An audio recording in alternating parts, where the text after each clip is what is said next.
কুয়াশার রাতে স্বাগত সবাইকে, আর স্বাগত জানাচ্ছি আমি শারমিন। আর শুনছেন এপিসোড রেডিও এফএম 89.2। সময় হয়ে গেছে আমাদের কুয়াশার প্রথম ঘন্টার শুরুর গল্পটা শুনবার, এবং আগে ভাগে শুরু করছি। আজকে হাতে খুব সময় কম, কারণ গল্পটা একটু বড়। আজকের গল্পের নাম মৃত নগরী, লিখেছেন রিচার্ড ম্যাথিসন, অনুবাদ করেছেন অনিশ দাস উপু, এবং গল্পটি পড়ে শোনাচ্ছে সেতু।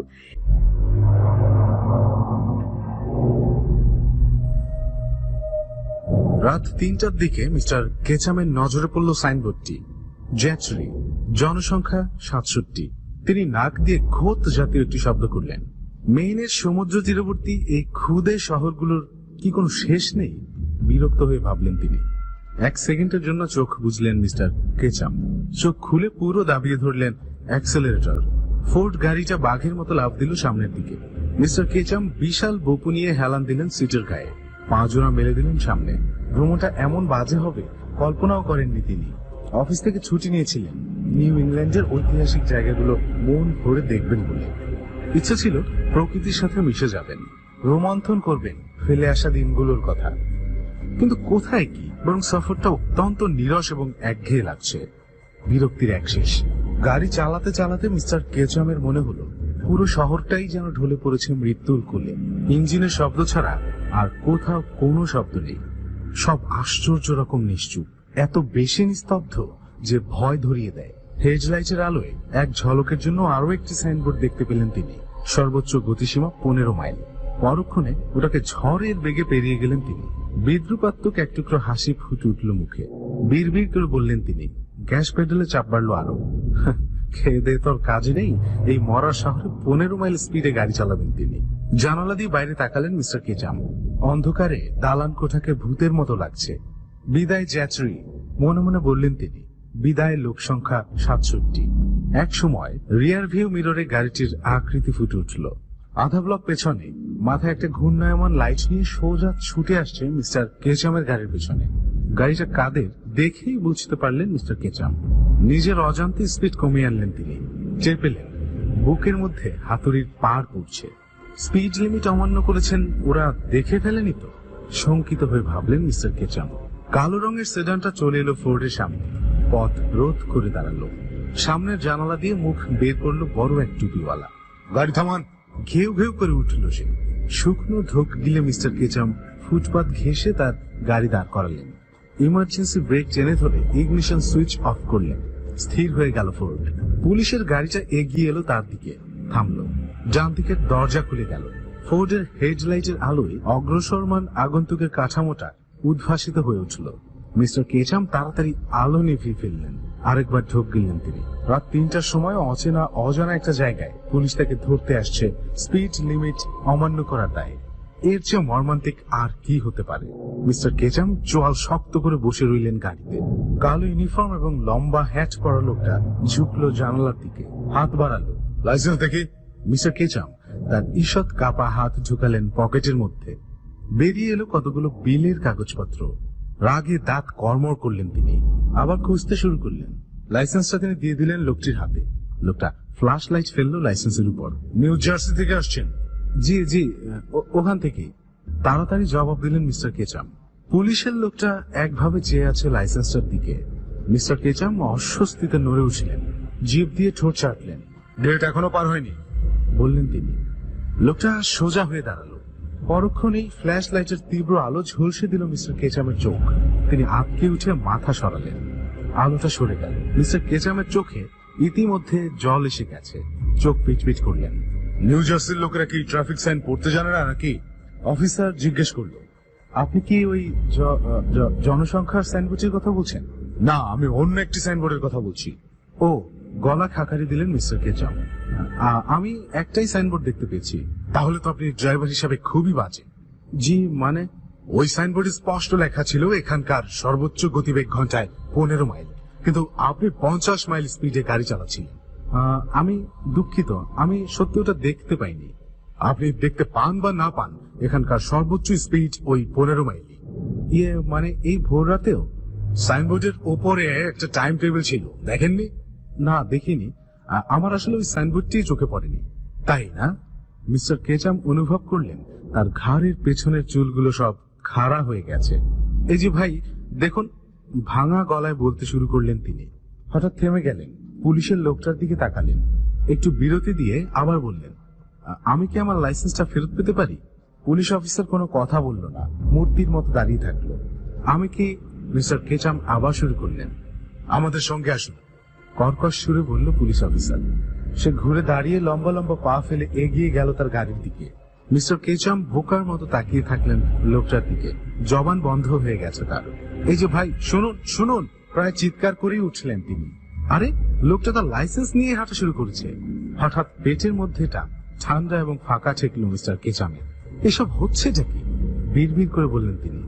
দেখলেন পুলিশ অফিসার তার গাড়ির মধ্যে ঢুকলো, ফুটপাত থেকে রাস্তায় নামালো সেজান। ওটার মাথায় আবার লাল স্পটলাইট জ্বলতে শুরু করলো। মিস্টার কেচাম সেজানের পিছু পিছু গাড়ি ছোটালেন। এসব খুবই খারাপ হচ্ছে, জোরে কথাটা বললেন তিনি।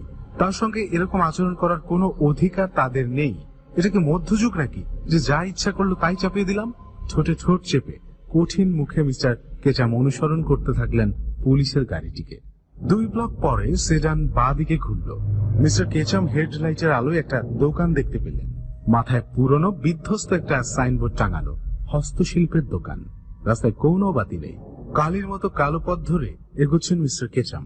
ঠিক সামনে পুলিশের গাড়িটির রিয়ার লাইট এবং স্পট লাইটের 3টে লাল চোখ দানবের চোখের মতো জ্বলছে, আর সবকিছু ঢেকে আছে নিঃসীম অন্ধকারে। কি বিশ্রী একটা দিন গেল, তেতো মুখ করে ভাবছেন মিস্টার কেচাম। সারাদিন গন্তব্যহীন যাত্রার পর শেষ পর্যন্ত সামান্য দোষে পুলিশের হাতে ধরা খেতে হলো। কেন যে তিনি নিউ ইয়র্কে ছুটিটা কাটাননি? দিব্যি ঘুমিয়ে ভালো ভালো খাবার খেয়ে সিনেমা থিয়েটার দেখে কত চমৎকার কাটানো যেত। এখন রীতিমতো আফসোস হতে লাগলো তার। পুলিশের গাড়িটি ডান দিকে ঘুরলো, 1 ব্লক পরে আবার বায়ে মোড় নিল, তারপর থেমে দাঁড়ালো। মিস্টার কেচাম ওটা ঠিক পেছনে তার গাড়ি থামালেন। এসবের কোনো মানে হয় না, সস্তা নাটক হচ্ছে। মেইন স্ট্রিটে বসে ওরা ইচ্ছে করলেই তাকে জরিমানা করে ছেড়ে দিতে পারত, তা না, তাকে ইঁদুরের মতো খেলাচ্ছে। মিস্টার কেচাম চুপচাপ বসে থাকলেন গাড়িতে। সামান্য এই ব্যাপারটা নিয়ে ওদের সঙ্গে তর্কাতর্কি করতে মন সায় দিচ্ছে না। ওরা চাইলে তিনি বিনা বাক্য ব্যয়ে জরিমানা দিয়ে চলে যেতে রাজি আছেন। হঠাৎ কথাটা মনে পড়তেই তার ভ্রু কুঁচকে উঠল। ওরা ইচ্ছে করলে যত খুশি জরিমানা করতে পারে, অঙ্কটা $500 হওয়াও বিচিত্র নয়। তিনি শুনেছেন এইসব ছোট শহরে পুলিশরাই হচ্ছে সর্বেসর্বা, তাদের কথাই আইন। সুতরাং তারা ইচ্ছা করলেই তার 12টা বাজাতে পারে। পরক্ষণে জোর করে চিন্তাটা মাথা থেকে দূর করে দিলেন মিস্টার কেচাম। ধাত্তেরি, আবল তাবলে সব কি ভাবছেন তিনি। পুলিশ অফিসার এসে দরজা খুলল। বেরিয়ে আসুন, বলল সে। এদিকের রাস্তায় কোনো আলো নেই, বাতি জ্বলার কোনো চিহ্ন দেখা যাচ্ছে না আশেপাশের বাড়িতে। অফিসারের কালো কাঠামোটাই শুধু নজরে পড়ছে। ঢোক গিললেন মিস্টার কেচাম। এটাই কি পুলিশ স্টেশন? জিজ্ঞেস করলেন তিনি। আলো নিভিয়ে নেমে আসুন, বলল পুলিশ অফিসার। হেডলাইটের সুইচ অফ করে গাড়ি থেকে নামলেন মিস্টার কেচাম। দরম করে দরজা বন্ধ করল অফিসার। উচ্চকিত শব্দটি অনেকক্ষণ প্রতিধ্বনি তুলল, যেন রাস্তায় নয়, তারা দাঁড়িয়ে আছেন অন্ধকার একটা ওয়্যার হাউসে। মিস্টার কেচাম আকাশের দিকে মুখ তুলে চাইলেন। বিশাল এক দোয়াতকালি ঢেকে রেখেছে চাঁদ আর তারাদের। পুলিশ অফিসারের হাত দিশার আঙুল আচমকা চেপে বসলো মিস্টার কেচামের হাত। এক মুহূর্তের জন্য ভারসাম্য হারালেন তিনি। অন্ধকার ফুরে যারা উদয় হলো লম্বা আরেক লোক, চট করে ধরে ফেললো সে মিস্টার কেচামকে। তিনি মুখ ফিরিয়ে তাকালেন। আর একজন পুলিশ অফিসার, খুব অন্ধকার, যেন অনুযোগ করছেন এমন ভাবে কথাটা বললেন মিস্টার কেচাম। কিন্তু লোকটা কিচ্ছু বলল না। পাশাপাশি হাঁটছে সে লম্বা পা ফেলে। আর একজন ধরে আছে মিস্টার কেচামের হাত। ব্যথা পাচ্ছেন মিস্টার কেচাম। বেচারা আমাকে ভয় দেখাতে চাইছে, মনে মনে বললেন তিনি, কিন্তু আমি ভয় পাবো না। মিস্টার কেচাম বুক ভরে শ্বাস টানলেন। ভেজা স্যাঁতসেঁতে সামুদ্রিক হাওয়া ঢুকলো বুকে। পরক্ষণে সশব্দে বাতাসটা বের করে দিলেন তিনি। নোংরা জঘন্য একটা শহর, লোক সংখ্যা যার সাকুল্যে 67 জন, সেখানে 2 জন পুলিশ অফিসার রাত 3টায় পাহারা দিতে বেরোয়। এর চেয়ে হাস্যকর আর কি হতে পারে। পুলিশ অফিসাররা মিস্টার কেচামকে নিয়ে একটা ঘরের সামনে এসে দাঁড়ালো। দরজা খুলল। ভেতরে তাকিয়ে মনে মনে স্বস্তির নিঃশ্বাস ফেললেন মিস্টার কেচাম। পুলিশের স্টেশনই বটে। কাঠের উঁচু একটা ডেস্ক, বুলেটিন বোর্ড, পেট মোটা একটা স্টোভ, দেয়ালের সঙ্গে ঠেস দেওয়া পুরনো একটা বেঞ্চ, মেঝেতে কার্পেট ছেঁড়া। একসময় হয়তো ওটার রং সবুজ ছিল, এখন কালচে মেরে গেছে। বসুন, বলল প্রথম পুলিশ অফিসার। আপনাকে অপেক্ষা করতে হবে। মিস্টার কেচাম এই প্রথম লোকটার দিকে তাকালেন। মুখটা লম্বা, নিষ্ঠুর, গায়ের রং মিশমিশে কালো, কঠোর কত চোখ যেন শূন্য দুটো গহব্বার হা করে আছে। লোকটার পরনে ঢিলে ঢালা ইউনিফর্ম। মিস্টার কেচাম দ্বিতীয় পুলিশ অফিসারকে লক্ষ্য করার সময় পেলেন না। তার আগে দুজনেই পাশের রুমে চলে গেল। বন্ধ দরজার সামনে এসে দাঁড়ালেন মিস্টার কেচাম। মাথায় চিন্তার ঝড় বইছে। এই সুযোগে পালালে কেমন হয় ভাবলেন তিনি। ওদের কাছে তার ঠিকানা সহ লাইসেন্স আছে, ধরা পড়ে যাবেন। তাছাড়া এটা একটা ফাঁদও হতে পারে। এদের ভাবগতিক সুবিধের মনে হচ্ছে না, কাজেই হঠাৎ কোনো সিদ্ধান্ত নেওয়া ঠিক হবে না। মিস্টার কেচাম বেঞ্চটার উপর বসলেন। বেহুদা ঝুঁকি নেয়া বোকামি। এই ছোট শহর থেকে পালাবার আগেই ওরা তাকে ধরে ফেলবে, আর তাছাড়া তারা তাকে বড়জোর জরিমানাই করবে। আচ্ছা, ওরা তখন তাকে জরিমানা করলো না কেন? এই নাটকীয়তার কি সত্যিই কোনো প্রয়োজন ছিল? মুখটা কঠোর হয়ে উঠল মিস্টার কেচামের। ঠিক আছে, ওরা তাকে নিয়ে আর কত খেলতে পারে বলালেন। দেয়ালগুলো যাচ্ছে তাই টাইপের নোংরা, জায়গায় জায়গায় আবার প্লাস্টার উঠে গেছে। এক দেয়ালে একটা ঘড়ি ঝুলছে। ডেস্কের পেছনে একটা ছবি চোখে পড়ল মিস্টার কেচামের, হাতে আঁকা ছবি। বুড়ো এক লোক, জেলেদের টুপি মাথায়, সম্ভবত জ্যাচরের বয়োজ্যেষ্ঠদের কেউ একজন হবেন। কিন্তু পুলিশ স্টেশনে এই লোকের ছবি থাকবে কেন? একটু অবাক হলেন মিস্টার কেচাম। পরে নিজেই উত্তর খুঁজে বের করলেন। জ্যাচুরি আটলান্টিকের তীর ঘেঁষা একটি শহর। এখানকার আয়ের মূল উৎস হতে পারে মাছ ধরা। পেশাজীবীদের বেশিরভাগই। এবার সাহস সঞ্চয় করে বলতে শুরু করলেন, আপনি কি মানে আমাকে কি এখন জরিমানা দিতে হবে? অফিসার তার চোখ ফিরিয়ে নিল লেজার বইতে। ঠান্ডা গলায় বলল, অপেক্ষা করুন। কিন্তু এখন তো 3:30টার মতো। মিস্টার কেচাম বিস্ফোরিত হতে গিয়েও অনেক কষ্টে নিজেকে সামলালেন। ঠিক আছে, নিরস গলায় বললেন তিনি। আপনি কি দয়া করে আমাকে বলবেন আমি কখন এখান থেকে যেতে পারবো? পুলিশ অফিসার লেখা বন্ধ করলো। মিস্টার কেচাম শক্ত হয়ে বসে থাকলেন তার জায়গায়। এক দৃষ্টিতে চেয়ে রইলেন লোকটার দিকে। পুলিশ অফিসার মিস্টার কেচামের দিকে মুখ তুলে চাইলেন। আপনি কি বিবাহিত? জিজ্ঞেস করলো সে। মিস্টার কেচাম একভাবে চেয়ে আছেন তার দিকে, যেন কথাটা কানেই যায়নি তার। আপনি কি বিবাহিত? না না, লাইসেন্সে ওটাই লেখা আছে। মিস্টার কেচাম মনে মনে রীতিমতো উল্লাস অনুভব করলেন। লোকটাকে প্রথমবারের মতো অগ্রাহ্য করতে পেরেছেন বলে। জার্সিতে কি পরিবার আছে? প্রশ্ন করলেন অফিসার। হ্যাঁ, না মানে এক বোন শুধু থাকে উইসকনসে। মিস্টার কেচাম কথা শেষ করতে পারেননি, তার আগেই লোকটা আবার লিখতে শুরু করলো। আপনি কি চাকরি করেন? জানতে চাইল অফিসার। ঝোঁক গিললেন মিস্টার কেচাম। মানে আমি নির্দিষ্ট কোনো চাকরিতে। তার মানে আপনি বেকার? বলল অফিসার। না না, বেকার নই, প্রতিবাদ করে উঠলেন মিস্টার কেচাম। আমি একজন ফ্রিল্যান্স সেলসম্যান, আমি জিনিসপত্র কিনি। তার কথা বন্ধ হয়ে গেল পুলিশ অফিসার মুখ তুলে তাকাতেই।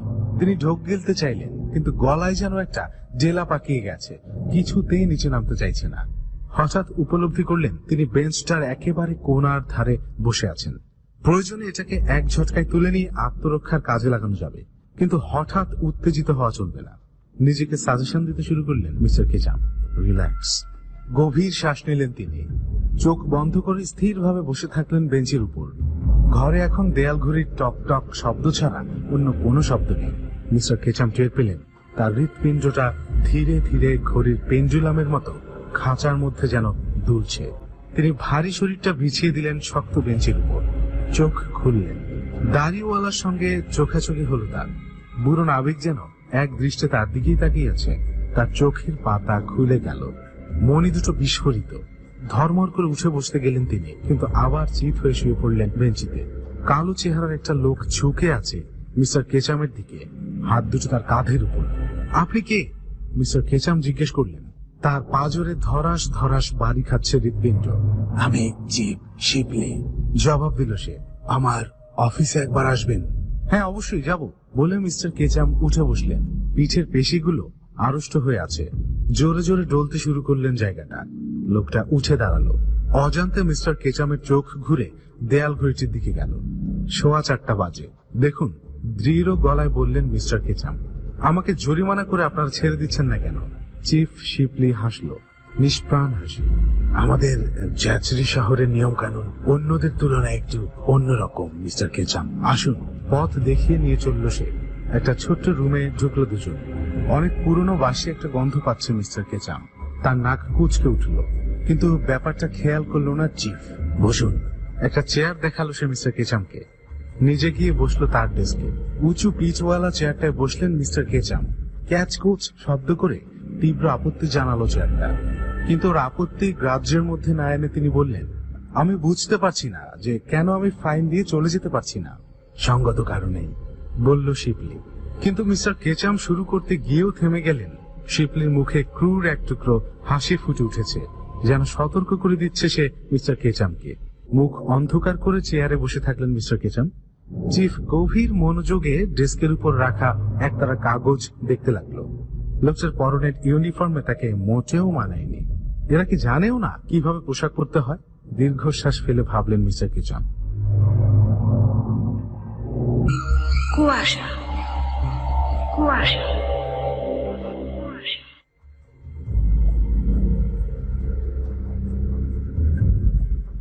আপনি দেখছি এখন পর্যন্ত স্বাদেই করেননি, নীরবতা ভেঙে বলল শিপলি। মিস্টার কেচাম কোনো কথা বললেন না।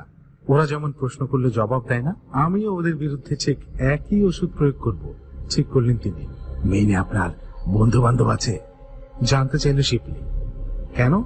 জাস্ট রুটিন কোয়েশ্চেন মিস্টার কেচাম, বলল চিফ। উইসকনসিন আপনার বোন থাকে তাই না? জবাব দেবার প্রয়োজন অনুভব করলেন না মিস্টার কেচাম। ট্রাফিক আইন অমান্য করার সঙ্গে এসবের কি সম্পর্ক? আমি তো আপনার অফিসারকে এ ব্যাপারে আগেই বলেছি। এখানে ব্যবসার কোনো কাজে এসেছেন? রাগে ফেটে পড়ার হাত থেকে অনেক কষ্টে নিজেকে রক্ষা করলেন মিস্টার কেচাম। আশ্চর্য শীতল গলায় বললেন, আমাকে এসব প্রশ্ন করার মানে কি? রুটিন বললেন না তো, ব্যবসার কাজে এখানে এসেছেন কিনা? আমি এখানে ছুটি কাটাতে এসেছিলাম। আমাকে এখন জরিমানা যা করার করুন, চলে যাই। কিন্তু তা সম্ভব নয় মিস্টার কেচাম, বলল চিফ। মিস্টার কেচামের মুখ হা হয়ে গেল। তিনি অনেক চেষ্টার পর শব্দগুলো উচ্চারণ করতে পারলেন। মানে? আপনাকে বিচারপতির সামনে দাঁড়াতে হবে। কিন্তু কথাটা খুবই হাস্যকর শোনাচ্ছে। তাই নাকি? অবশ্যই। আমি মার্কিন যুক্তরাষ্ট্রের একজন নাগরিক। আমি আমার নাগরিক অধিকার দাবি করছি। চিফ শিপলির ঠোঁট থেকে হাসি মুছে গেল। আপনি আমাদের আইন ভেঙেছেন বলে সেই অধিকার এখন সীমাবদ্ধ হয়ে পড়েছে, বলল চিফ। আমরা আপনাকে যে দণ্ড দেব, এখন আপনাকে তাই মাথা পেতে নিতে হবে। মিস্টার কেচাম শূন্য দৃষ্টিতে লোকটার দিকে তাকালেন। বুঝতে পারছেন, তারা তাকে পুরোপুরি কবজা করে ফেলেছে। ওরা ইচ্ছে করলে এখন তাকে যত খুশি জরিমানা করতে পারে, জেলেও ঢুকাতে পারে। তিনি এতক্ষণ বুঝতে পারেননি কেন ওরা তার ব্যক্তিগত জীবন সম্পর্কে প্রশ্ন করছে। ওরা এখন জানে তিনি প্রায় ছিন্নমূল একজন মানুষ। ঘরটা হঠাৎ অসম্ভব গরম মনে হতে থাকলো মিস্টার কেচামের। ঘামে ভিজে গেল শরীর। আপনি তা করতে পারেন না, চিৎকার করে উঠলেন মিস্টার কেচাম, কিন্তু ভাঙা শোনালো কণ্ঠ। আজ রাতটা আপনাকে জেলে থাকতে হবে, বলল চিফ। কাল সকালে বিচারপতি আসবেন। কিন্তু এ অসম্ভব। মিস্টার কেচাম বিস্ফোরিত হলেন। অসম্ভব কথা বলছেন আপনি। পর মুহূর্তে নিজেকে নিয়ন্ত্রণ করলেন তিনি। আমাকে একটা ফোন করতে হবে, দ্রুত বললেন। আমাকে অবশ্যই ফোন করতে দিতেই হবে, এ আমার বৈধ অধিকার। পারতেন, বলল শিবলি, যদি চ্যাচরিতে কোনো ফোন সার্ভিস থাকতো। ওরা মিস্টার কেচামকে সেলে পুড়ে তালা মেরে দিলেন। সেলের দেয়ালেও একটা পেইন্টিং ঝুলতে দেখলেন তিনি, সেই দাড়িওয়ালা বুড়ো নাবিকের ছবি। মিস্টার কেচাম এবার ইচ্ছে করেই আর দ্বিতীয়বার ফিরে তাকালেন না ছবিটার দিকে। মিস্টার কেচাম প্রচন্ড উত্তেজিত হয়ে উঠেছেন। তার ঘুম ভাঙা ফোলা মুখে উদ্বেগের ছাপ সুস্পষ্ট। পেছনের দিকে ঝনঝন শব্দ হতেই তিনি কনুইয়ে ভর করে সেলের দরজার দিকে তাকালেন। পুলিশের ইউনিফর্ম পরা একটি লোক দরজা খুলে ভিতরে ঢুকলো। একটা ট্রে নামিয়ে রাখলো মাটিতে। সকালের নাস্তা, বলল সে। লোকটি অন্য দুই পুলিশ অফিসারের চেয়ে বয়সী, এমনকি শিপলির চেয়েও তাকে বড় মনে হচ্ছে। তার চুলের রং মরচে পড়া লোহার মতো, দাড়িগোফ কামানো পাতলা মুখ। লোকটি দরজায় আবার তালা মারতে শুরু করেছে। এই সময় মিস্টার কেচাম জিজ্ঞেস করলেন, বিচারপতির সাক্ষাৎ কখন মিলবে? লোকটি তার দিকে এক মুহূর্তের জন্য তাকালেন। জানি না, বলে ঘুরল সে, পা বাড়ালো সামনে। এই যে যাবেন না, শুনুন। মিস্টার কেচাম উচ্চ স্বরে ডাকলেন তাকে, কিন্তু লোকটি তাকে সম্পূর্ণ অগ্রাহ্য করল। জুতোর শব্দ তুলে চলে গেল। মিস্টার কেচাম উঠে বসলেন, আঙুল দিয়ে চোখ ঘষতে লাগলেন। তাকালেন ঘড়ির দিকে, 7টা 9। খিদে পেয়েছে খুব। হাত বাড়ালেন ট্রের দিকে, পরক্ষণে সরিয়ে নিলেন হাতটা। না, নিজেকে চোখ রাঙালেন মিস্টার কেচাম। ওদের দেয়া কোনো খাবার তিনি খাবেন না। তিনি চুপচাপ বসে রইলেন, নিজের মোজা পরা পায়ের দিকে তাকিয়ে থাকলেন। খানিক পর পেটের মধ্যে ছুঁচোর কেত্তন শুরু হয়ে গেল। ঠিক আছে, খুলেই দেখি না কি দিয়েছে। খিদের কাছে শেষমেশ পরাজয় বরণ করলেন মিস্টার কেচাম। ট্রেটা টেনে নিলেন নিজের কাছে, ওপরের কাপড়টা সরিয়ে ফেললেন। একটা প্লেটে মাখন দিয়ে ভাজা 3টে ডিম, থাক থাক মাংসের বেকন, এক কাপ জেলি, তার পাশেই লম্বা গ্লাসে কমলার রস এবং একটা ডিশে ক্রিমের মধ্যে জোবানো টস টসে স্ট্রবেরি। আর সবশেষে এক পাশে দাঁড়িয়ে আছে লম্বা একটি টিপট। গরম কফির মন মাতানো গন্ধ বেরিয়ে আসছে ওটা থেকে। খেতে খেতে মিস্টার কেচাম ভাবতে লাগলেন, এত চমৎকার নাস্তা পরিবেশনের উদ্দেশ্যটা কি? ওরা বোধহয় শেষ পর্যন্ত নিজেদের ভুল বুঝতে পেরেছে, তাই এত আয়োজন। যাই হোক, স্বীকার করতেই হবে ওদের রান্নার হাত বেশ ভালো। তৃতীয় কাপ কফি ধ্বংস করে ওটা মাটিতে নামিয়ে রাখতে যাচ্ছেন মিস্টার কেচাম। এই সময় পায়ের শব্দ শুনতে পেলেন তিনি। হাসি ফুটে উঠল তার মুখে। সবকিছু খাপে খাপে মিলে যাচ্ছে। হাসিটুকু মুখে ধরে উঠে দাঁড়ালেন তিনি। চিফ শিপলি এসে দাঁড়ালো দরজার পাশে। নাস্তা খেয়েছেন? মিস্টার কেচাম মাথা নাড়লেন, কোটটা তুলে নিলেন হাতে, কিন্তু চিফ দাঁড়িয়ে থাকলো আগের জায়গায়। জি। মিস্টার কেচাম কয়েক মুহূর্ত পর কথা বললেন। তার আশা ইতিমধ্যে নিভতে শুরু করেছে। চিফ শিপলি মিস্টার কেচামের দিকে অর্থবোধক দৃষ্টিতে তাকালেন। মিস্টার কেচামের হৃৎপিণ্ড ধরাস করে উঠল। আমি কি অনুসন্ধানের জন্য তিনি শুরু করতে গেলেন। বিচারপতি এখনো আসেননি, বলল শিপলি। কিন্তু এইটুকু বলেই খেই হারিয়ে ফেললেন মিস্টার কেচাম।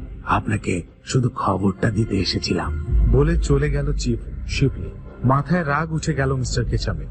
ক্রুদ্ধ দৃষ্টিতে তাকালেন নাস্তার প্লেটের দিকে, যেন এই অবস্থার জন্য ওটাই দায়ী। দুম করে নিজের উরুতে ঘুষি বসিয়ে দিলেন তিনি।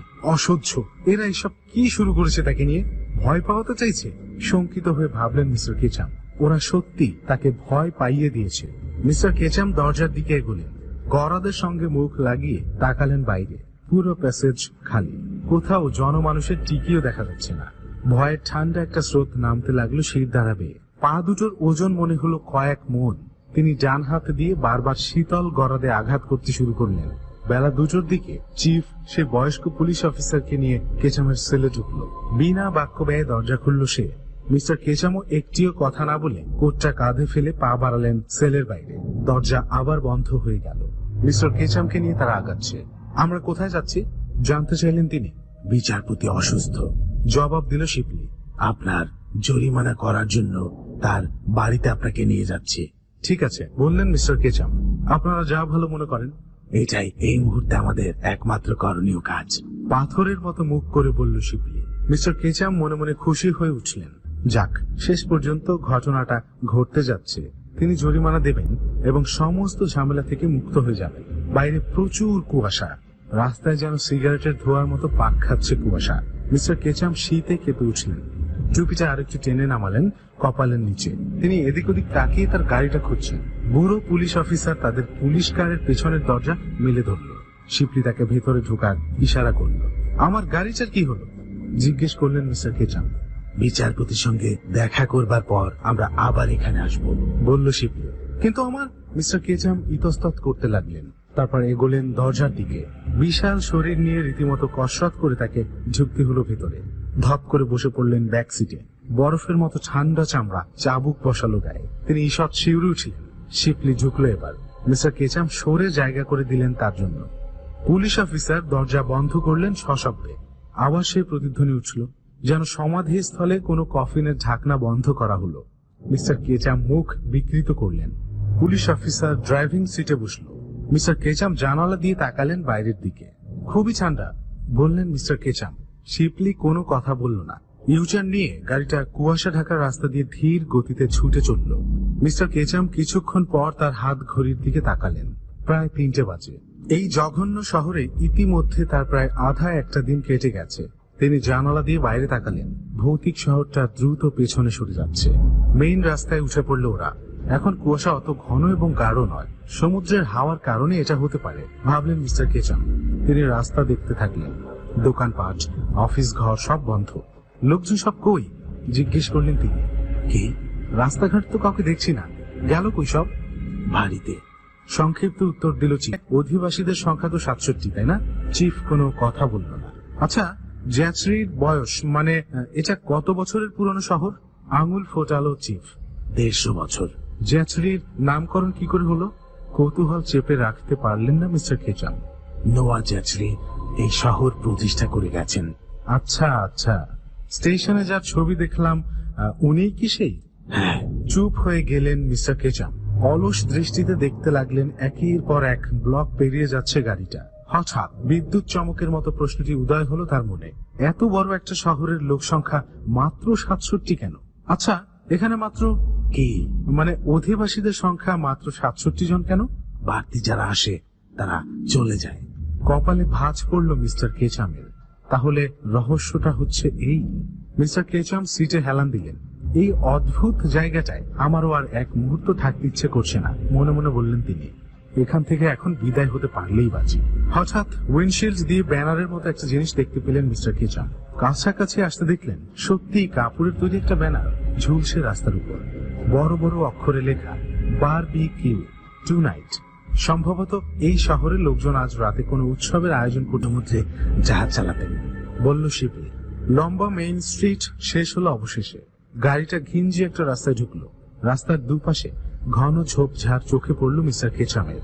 বিচারপতিটি কোথায় থাকেন ভাবলেন তিনি। পাহাড়ের উপর। কুয়াশা ক্রমশ হালকা হতে শুরু করেছে। গাড়িটা মোড় ঘুরল, ছুটলো সাগরের দিকে মুখ করে। একটু পর একটা পাহাড় লক্ষ্য করে ছুটতে লাগলো। মিস্টার কেচাম খুব খুব করে কাশলেন। আচ্ছা, মানে বিচারপতি কি ওখানে থাকেন? হ্যাঁ, বলল চিফ। খুব উঁচু জায়গা, অনিশ্চিত গলায় বললেন মিস্টার কেচাম।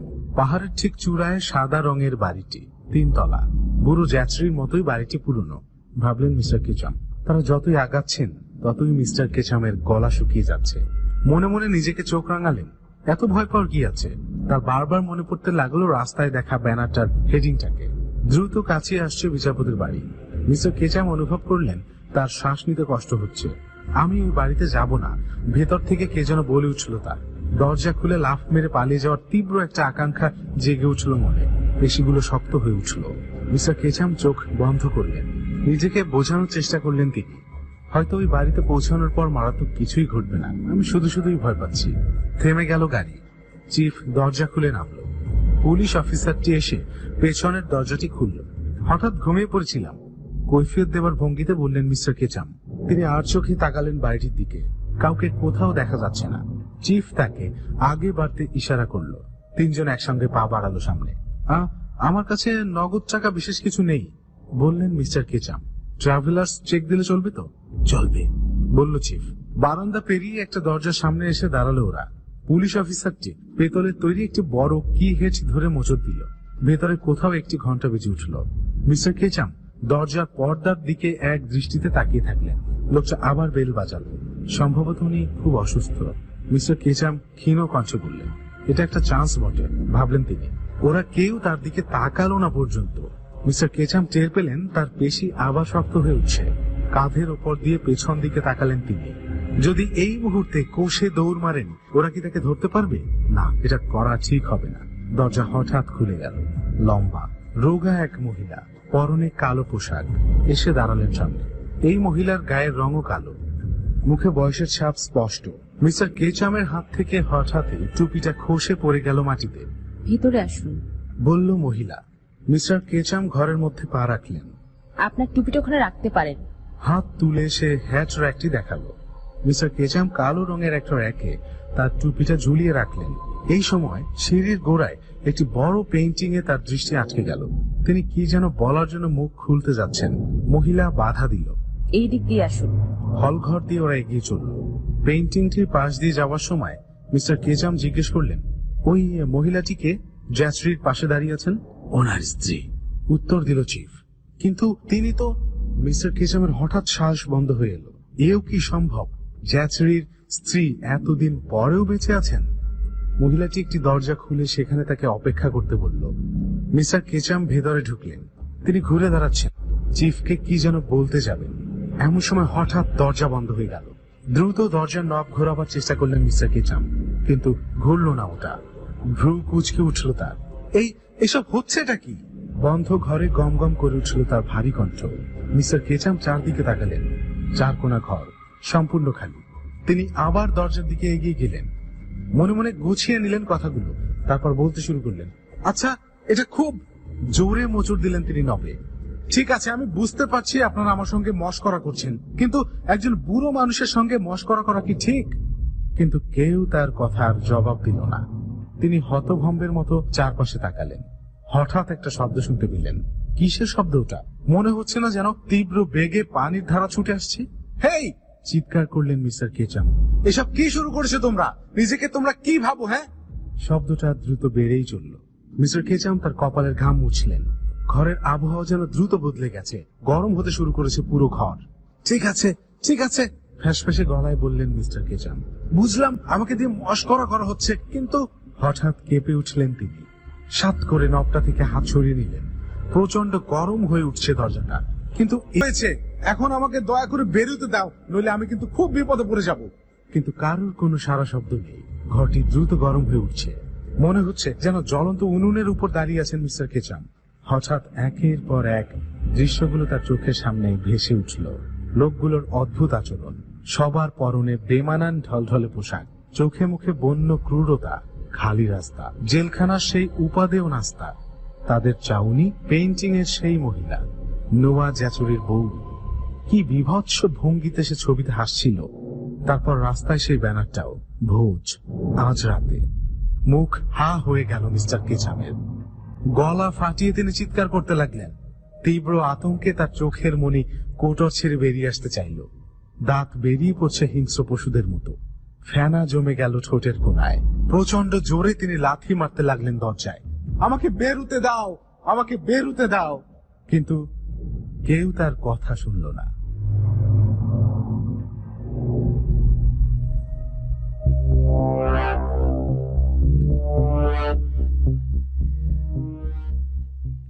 চলছে কুয়াশা এবিসি রেডিও এফএম 90.2 সাথে আছে আমি শারমিন। আর এতক্ষণ শুনছিলেন গল্প মৃত নগরী, পড়ে শোনাচ্ছিল সেতু।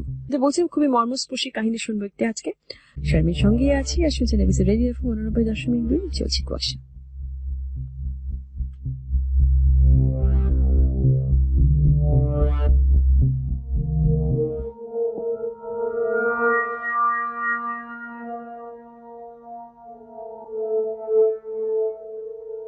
মাঝে মাঝে তবু দেখা পাই, চিরদিন কেন পাই না? ক্ষণিক আলোকে আখির পলকে তোমায় যবে পাই দেখিতে, হারাই হারাই সদা হয় ভয়, হারাই হারাই সদা হয় ভয়, হারাইয়া ফেলি চকিতে আস না মিটিতে, হারাইয়া পলক না পড়িতে, হারাইয়া হৃদয় না জুড়াতে, হারাইয়া। সবাই বলে মানুষের মন বড়ই রহস্যময়। কার মনে কি থাকে তা কেউ বলতে পারে না। অনেক সময় নিজেও বুঝতে পারে না তার মনে কি চলছে। নিজের অজান্তে ঘটিয়ে ফেলে এমন কোন ঘটনা যার উপরে তার কোন নিয়ন্ত্রণ থাকে না, আর তার ফল ভোগ করতে হয় অনেককে। আমাদের আজকের গল্পে এমন একটি চরিত্রের দেখা পাবো আমরা, যার মনের অজান্তে হয়ে যাওয়া কোনো ভুলের মাসুল দিতে হয় অনেককে। একটু আগে যে গানটি শুনলেন সেই গানটি তারই গাওয়া। কে জানতো ঠিক সেই মুহূর্ত থেকে বদলে যেতে শুরু করেছে কয়েকটি মানুষের জীবন? জানতে চান কি সেই ভুল? জানতে হলে শুনতে থাকুন প্রতিহিংসার রহস্যে ভরা আজকের কুয়াশা। কি গো, আমার বন্ধুদেরকে কেমন লাগলো? কেমন আবার লাগবে, সবই তো মনে হলো তোমারই মতো পাগলা। পাগলা? কে পাগলা? আমি? আমার বন্ধুরা পাগলা? এত অবাক হচ্ছ কেন? আমার কথা বিশ্বাস হচ্ছে না বুঝি? সত্যি বিশ্বাস হচ্ছে না, কিন্তু তোমার কথা না, বিশ্বাস হচ্ছে না এই যে তুমি এইটুকু সময়ের মধ্যে আমাকে আর আমার বন্ধুদেরকে কিভাবে চিনে ফেললে যে আমরা পাগল। আমরা আসলেই পাগল, আমরা এক একজন বদ্ধ উন্মাদ। সে তো বেশ ভালো মতোই বুঝতে পারছিলাম। তা না হলে নতুন বিয়ে করা বউয়ের সামনে কেউ ওরকম অসভ্যের মতো রসিকতা করে? আমার খুবই আনইজি লাগছিল। আরে বাপরে, নতুন বউ দেখি লজ্জায় রাঙা হয়ে গেল। আমার বন্ধুরা কি তোমায় খুব বেশি জ্বালিয়েছে? না না, সেরকম কিছু না। তুমি এত সিরিয়াস হচ্ছ কেন? আমি তেমন কিছু মিন করিনি। যদি জ্বালিয়ে থাকে তবে এখন থেকে সারা জীবনের জন্য এই জ্বালাতন সহ্য করার প্রস্তুতি নাও, কারণ এত সুন্দর ভাবিকে তো ওরা প্রাণ খুলে জ্বালাবে, হাজার হলেও তোমার পাগল স্বামীর পাগল বন্ধু বলে কথা। উফ, তুমিও না মজাও করো সিরিয়াস টোনে, আমি তো ভয়ই পেয়ে যাই। তোমাকে ভয় দেখানোর জন্যই তো ওভাবে বললাম, ভয় পেলে যে তোমাকে আরো সুন্দর লাগে। আচ্ছা বলো তো, আমার পাগল বন্ধুদের মধ্যে কেউ কি আমার সুন্দরী বউয়ের সাথে ফ্লার্ট করছিল? করলে বলে ফেলো তো, এক্ষুনি গিয়ে বেটার দাঁতগুলো ভেঙে দিয়ে আসি। আরে না না, ফ্লার্ট করবে কেন? আমি যতই লজ্জা পাই না কেন, আমিও তো বুঝি যে ছেলেরা বন্ধুদের বউদের সাথে একটু একটু দুষ্টুমি করেই থাকে। তোমার বন্ধুরা তাই করেছে, it's not a big deal. আচ্ছা একটা জিনিস কি খেয়াল করেছো, আমাদের অর্ণব আছে না, ওই যে গান গাইলো আর কি, ওর নাম হলো অর্ণব। ও কিন্তু গানটা তোমাকে উদ্দেশ্য করে গিয়েছিল। তুমি কিভাবে বুঝলে? আরে মনের মিল না হলে কি আর মানুষ বন্ধু হয় নাকি? আমরা একজন এক একজনের পেটের সব খবর রাখি, চোখ দেখলেই বুঝতে পারি কার মনে কি চলছে। অর্ণবের তো তোমার দিক থেকে চোখই সরছিল না। দেখ কি যে বলো না। সত্যি একটু বেশি ফাজলামি হয়ে যাচ্ছে তাই না? তুমি নিশ্চিত থাকো, আমার বন্ধুদের দৌড় এই ফ্লার্ট পর্যন্তই, এর বেশি ওরা আর কিচ্ছু করবে না, প্রমিস। আর যদি করেও তাহলে আমার কাছ থেকে পাত্তা পাবে না মোটেও। সুতরাং তুমি চিন্তা করো না, শুধু আমার বরের আমার সাথে ফ্লার্ট করার অধিকার আছে, আর কারণ নেই, বুঝলে? বুঝলাম। শিমুল আর নন্দিনী, ওদের বিয়ে হয়েছে মাত্র 1 মাস। প্রেমের বিয়ে নয়, পারিবারিক ভাবেই বিয়ে হয়েছে ওদের। বিয়ের আগে ওরা একজন আরেকজনকে ঠিক মতো চিনতও না। নন্দিনী খুব রক্ষণশীল পরিবারে বেড়ে ওঠায় বিয়ের আগে দেখা করার বা কথা বলার পারমিশন পায়নি ওরা দুজনে। শুধু শিমুলের সুযোগ হয়েছিল নন্দিনীর একটি ছবি দেখার। ছবি দেখে এক পলকেই প্রেম। অবশ্য এমন কিছু হবে নাই বা কেন, নন্দিনী যে অনিন্দ্য সুন্দরী, যে কেউ ওকে দেখলে চোখ ফেরাতে পারবে না। সৌন্দর্যের সাথে সাথে ওর রূপে আছে অদ্ভুত এক নিষ্পাপতা। আর শিমুল দেখতে অতটা সুদর্শন না হলেও ওর ব্যক্তিত্বের আকর্ষণীয়তায় নন্দিনীর সাথে বেশ মানিয়ে যায়। নন্দিনীর বাবার বাড়ির অবস্থা খুব একটা ভালো না। একসময় নন্দিনীর বাবা অনেক সফল ব্যবসায়ী ছিলেন। একটি গার্মেন্টস ছিল নন্দিনীর বাবার, কিন্তু একদিন সেই গার্মেন্টসে আগুন লাগে, সবকিছু পুড়ে যায়। যদিও হতাহতের সংখ্যা বেশি ছিল না, একই পরিবারের 2 ভাই মারা যায় সে আগুনে। আর এক ভাই ডান হাত এত বাজেভাবে পুড়ে যায় যে হাতটা কেটে বাদ দেয়া লাগে। 2 ছেলেকে হারিয়ে আর এক ছেলেকে অথর্ব অবস্থায় হাসপাতালের বিছানায় কাতরাতে দেখে খুবই ভেঙে পড়ে ছেলেগুলির মা। আবার এদিকে নন্দিনীদের অবস্থাও খুব শোচনীয়। কিভাবে একটা দিন পার করে জীবন চালাবে তার কোনো কুল কিনারা করতে পারছিল না নন্দিনীর বাবা। ছোট্ট নন্দিনী আর স্ত্রীকে নিয়ে পথে দাঁড়াতে বাকি আছে তার। আবার থানা পুলিশেরও কত ঝামেলা। এর মধ্যে একদিন সকালে বাড়িতে এসে হাজির হয় গার্মেন্টস অগ্নিকাণ্ডে নিহত হওয়া সেই 3 সহোদরের মা। ছোট্ট নন্দিনীর স্মৃতিতে এখনো প্রতিধ্বনিত হয় সেই মায়ের আর্তনাদ।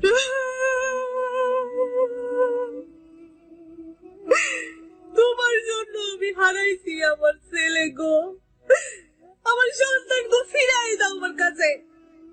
আগুনে পুইরা কয়লা হইয়া গেছে আমার ছেলে, আমার 2 সোনার টুকরা ছেলে, আমার হীরা মানিক। ওকে চিৎকার কি তোমার কানে পৌঁছায় না? তুমি ভাবো আগুন একটু একটু কইরা আমার ছেলে গো শরীর কিভাবে পুড়াই দিছে, কেমন লাগতেছিল গো।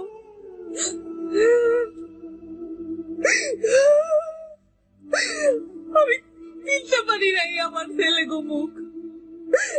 আমি ওগো রক্তে ভেজা শরীর হাতড়াইছি যাতে বুঝতে পারি কে আমার হীরা, কে আমার মানিক। পারি নাই। আমি মা হইয়া পারি নাই আমার সন্তান গো চিনতে।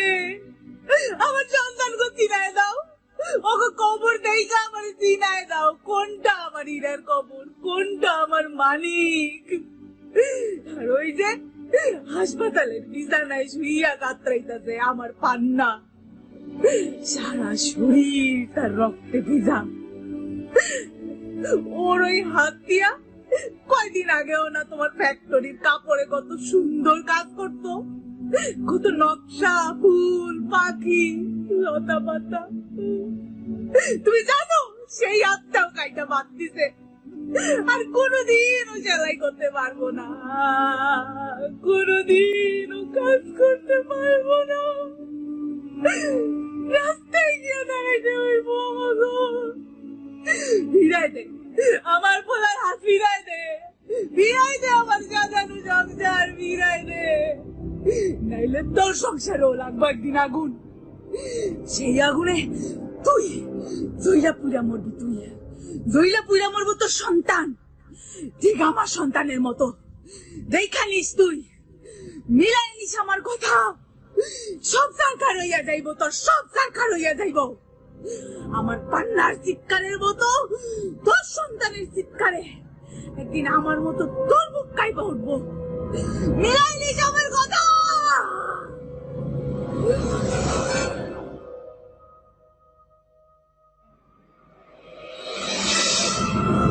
তাই নন্দিনী, কি ভাবছো? না কিছু না। বলো, কি ভাবছো বলো? খুব চিন্তিত মনে হচ্ছে। কি অন্য কোনো ছেলের কথা ভাবছো নাকি? ওই ছেলেটার কথা ভাবছো যে কলেজ শেষ হলে তোমার পিছু নিত? কলেজ শেষে কোন ছেলে আবার আমার পিছু নিত? নাকি ওই ছেলেটা যে তোমাদের পাড়ার মোড়ে দাঁড়িয়ে তোমার জন্য অপেক্ষা করত? পাড়ার মোড়ে কোন ছেলে আমার জন্য অপেক্ষা করত? তুমি কি বলছো আমি তো কিছুই বুঝতে পারছি না। কেন বুঝেও না বোঝার ভান করছো? তুমি কি মনে করো আমি কিছুই জানি না? কি যে বলছো তুমি, তা তুমি জানো, আমি কিছু জানি না। যত সব বাজে বাজে কথাবার্তা। আমার পেছনে কোন ছেলে লাগলো না লাগলো, কে আমার জন্য চায়ের দোকানে দাঁড়িয়ে অপেক্ষা করলো, সেটা আমি জানবো কি করে? আর জানলেই বা আমার কি? ভাল লাগে না। এই যে যেই বিষয়টা নিয়ে দুশ্চিন্তা করেছিলে সেটা কিন্তু বেমালুম ভুলে গেলে, তাই তো? আমি কেমন ব্রেন ওয়াশ করতে পারি আবার বলো তো? কেমন করে তোমাকে তোমার দুশ্চিন্তাগুলো থেকে 1000 মাইল দূরে সরিয়ে দিলাম? ও আচ্ছা, তাহলে এই ব্যাপার। আমাকে ভুলানোর চেষ্টা করা হচ্ছিল। কিন্তু এত সহজে কি ভুলানো যায়? আমি যদি বলি আমি সত্যি কারোর কথা ভাবছিলাম, কলেজ শেষে পেছনে লাগা কোনো ভণ্ডও না, আবার পাড়ার মোড়ে দাঁড়িয়ে থাকা কোনো মস্তানও না, আমার ক্লাসেরই এক সহপাঠী বন্ধু যে আমাকে ভালোবাসতো আর যাকে আমারও ভালো লাগতো।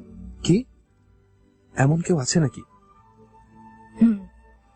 আছেই তো, না থাকলে কি আর অত মনোযোগ দিয়ে তার কথা ভাবতাম? সত্যি? তুমি কি তাকে পছন্দ করতে? হ্যাঁ শিমুল, তুমি তুমি প্লিজ আমাকে ভুল বোঝো না। আমি চেয়েছিলাম তোমাকে আগেই সব কথা বলতে, কিন্তু তুমি তো জানোই আব্বা তো কোনো সুযোগই দিলেন না তোমার সাথে একটিবার কথা বলার। যদি কথা বলার সুযোগ পেতে তবে তুমি আমাকে কি বলতে নন্দিনী? বলতাম এটাই যে আমি শুধু তোমাকে ভালোবাসি আর কাউকে না, কারণ আমার এমন কোনো ক্লাসমেট কখনো ছিলই না যাকে আমি পছন্দ করব। কি বুঝলে? ও আচ্ছা, তার মানে তুমিও আমাকে বোকা বানাচ্ছিলে। দাঁড়াও দেখাচ্ছি মজা। বারে, তুমি আমাকে বোকা বানালে দোষের না, আর আমি বানালেই দোষ না? দোষী তো। তোমার মুখে আমি যে আর অন্য কারোর নাম শুনতে পারবো না, আর তুমিও বলবে না আর কোনোদিন। প্রমিস করো। প্রমিস।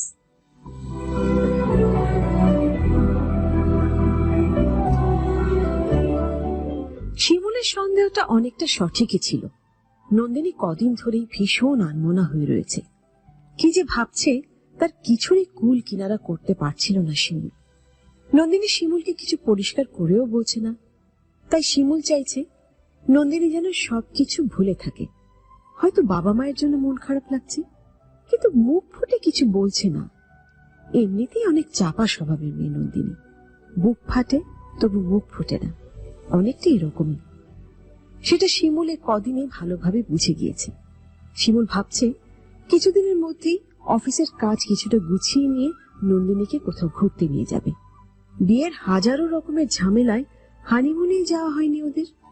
নন্দিনীকে কিছুদিন একেবারে নিজের মতো করে পেতে চায় শিমুল, কিন্তু নন্দিনী চিন্তিত অন্য কিছু নিয়ে। সেদিন শিমুলের বন্ধুদের গেট টুগেদারের দিন থেকেই অদ্ভুত একটা অনুভূতি হচ্ছে নন্দিনীর। মনে হচ্ছে কেউ যেন তাকে ফলো করছে। অত লোকের মাঝে এক জোড়া চোখ শুধু তাকেই দেখে চলেছে। শিমুলের বন্ধুরা যতই দুষ্টুমি করুক, বন্ধুর বউয়ের দিকে কুনজরে তাকাবে এমন রুচি কারোরই নেই। আর নন্দিনীও সেই চোখ দুটিকে একবারের জন্যেও ধরতে পারেনি। কে জানে, হয়তো নন্দিনীরই মনের ভুল। কিন্তু কিছুদিন ধরে বাসার ল্যান্ড ফোনে দিনের বেলা একটু পরপর ফোন আসে, কিন্তু কেউ কোনো কথা বলে না। নন্দিনী বুঝতে পারে না এটা কার ফোন। চিন্তা হয় ওর, কিন্তু শিমুলকে কিছু জানাতে চায় না সে। এসব সামান্য বিষয় নিয়ে বিরক্ত করতে চায় না নন্দিনী শিমুলকে। দুজনেই চায় অন্যজন ভালো থাকুক, নিশ্চিন্তে থাকুক। তাই নিজেদের অজান্তেই নিজেদের বুকে সব দুশ্চিন্তার ভার বয়ে নিয়ে অন্যকে ভালো থাকতে দেখতে চায়। এটাই হয়তো আত্মার সম্পর্ক।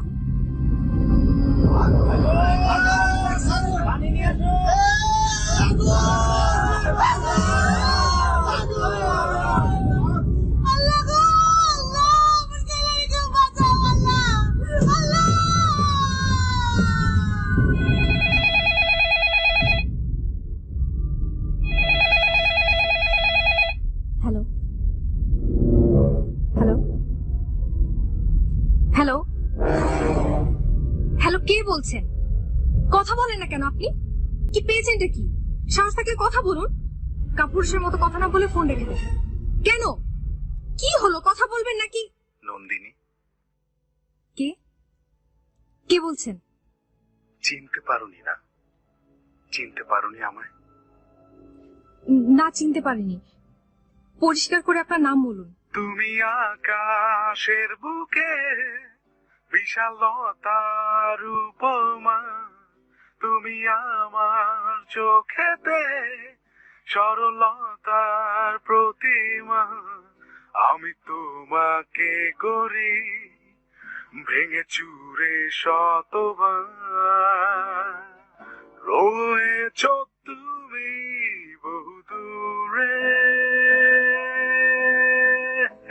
আমাকে রেখে চলো না। এ হৃদয় ভেঙে গেলে জানো কি তা লাগে না জোড়া, লাগে না জোড়া। কি এবার চিনতে পেরেছো নন্দিনী আমায়? আপনি আপনি শিমুলের? আমি অর্ণব। আমাকে অর্ণব বলেই ডেকো। আমার মনে হয় তোমার মুখে আমার নামটা একবার শুনতে পেলেই আমার নাম সার্থক হবে। শিমুল তো বাসায় নেই, ওর ফিরতে রাত হবে। আপনি রাত 8টার পরে ফোন করেন, তখন ওকে পেয়ে যাবেন। আমি জানি শিমুল বাড়িতে নেই, তাই তো এখনই আমি ফোনটা করেছি। মানে কি বলছেন আপনি এসব? আমি তোমার সাথে কথা বলার জন্য ফোন করেছি নন্দিনী। আমি তোমার কথা শোনার জন্য তোমাকে ফোন দেই। তোমাকে অনেক কথা বলার আছে আমার। আমি তোমাকে অনেক কিছু বলতে চাই, অনেক গান শোনাতে চাই। দেখুন, আপনি কথা বলতে চান, গান শোনাতে চান, খুব ভালো কথা। আপনি বাসায় আসুন। শিমুল যখন বাসায় থাকে তখন আসুন। অনেক কথাও হবে, আপনার গানও শোনা হবে। কেমন? শিমুলকে কেন বারবার টেনে আনছো নন্দিনী? আমি তোমার সাথে কথা বলতে চাই, শুধু তোমার সাথে। শুধু তোমাকে গান শোনাতে চাই। আমার সব গান যে এতদিন, এত বছর ধরে শুধু তোমার জন্যই অপেক্ষা করেছিল, তুমি শুনবে না নন্দিনী? আমি খুবই দুঃখিত, আমার পক্ষে আপনার সাথে এভাবে ফোনে কথা বলা সম্ভব নয়। আপনি ভুলে যাবেন না আমি আপনারই বন্ধুর স্ত্রী। সুতরাং আমার সাথে যতটা দূরত্ব বজায় রাখবেন, আমাদের সবার সম্পর্কের জন্য সেটা ততটাই মঙ্গলজনক হবে। আমি এখন রাখছি। নন্দিনী, নন্দিনী আমার কথাটা শোনো।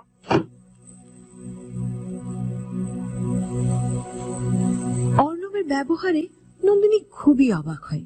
সে ঠিক বুঝে উঠতে পারে না অর্ণব তার সাথে শিমুলের অন্যান্য বন্ধুদের মতো দুষ্টুমি করছে, নাকি সে সত্যিই নন্দিনীর সাথে এমন আচরণ করবার জন্যই তাকে এভাবে ফোন করছে। এখন নন্দিনীর কি করা উচিত? শিমুলকে কি সব কথা বলা উচিত? শিমুলকে বললে হয়তো নন্দিনী কিছুটা হালকা হতে পারবে। এ কথা ভেবে আবার পিছিয়ে আসে নন্দিনী। ভাবে যদি সে শিমুলকে সব কথা বলেই দেয়, তবে শিমুলের কাছে অর্ণবের অবস্থানটা কি হবে? এত দিনের বন্ধু ওরা। এক বন্ধু কখনোই আরেক বন্ধুর এমন আচরণ মেনে নেবে না। ভীষণ কষ্ট পাবে শিমুল, একেবারে ভেঙে পড়বে। আবার যদি নন্দিনীর আশঙ্কা সত্যি না হয়, তবে শিমুলের কাছে অনেক ছোট হয়ে যাবে নন্দিনী। নন্দিনী আরেকটু সময় নিতে চায়। তাকে ভালোভাবে বুঝতে হবে যে অর্ণবের এই আচরণ শুধুই কি রসিকতা, নাকি এর পেছনে লুকিয়ে আছে অন্য কোনো সত্য।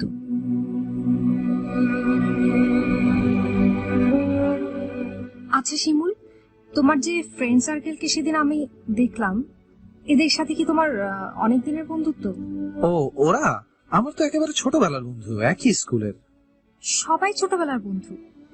বড়বেলার কোনো বন্ধুর সাথে তোমার যোগাযোগ নেই?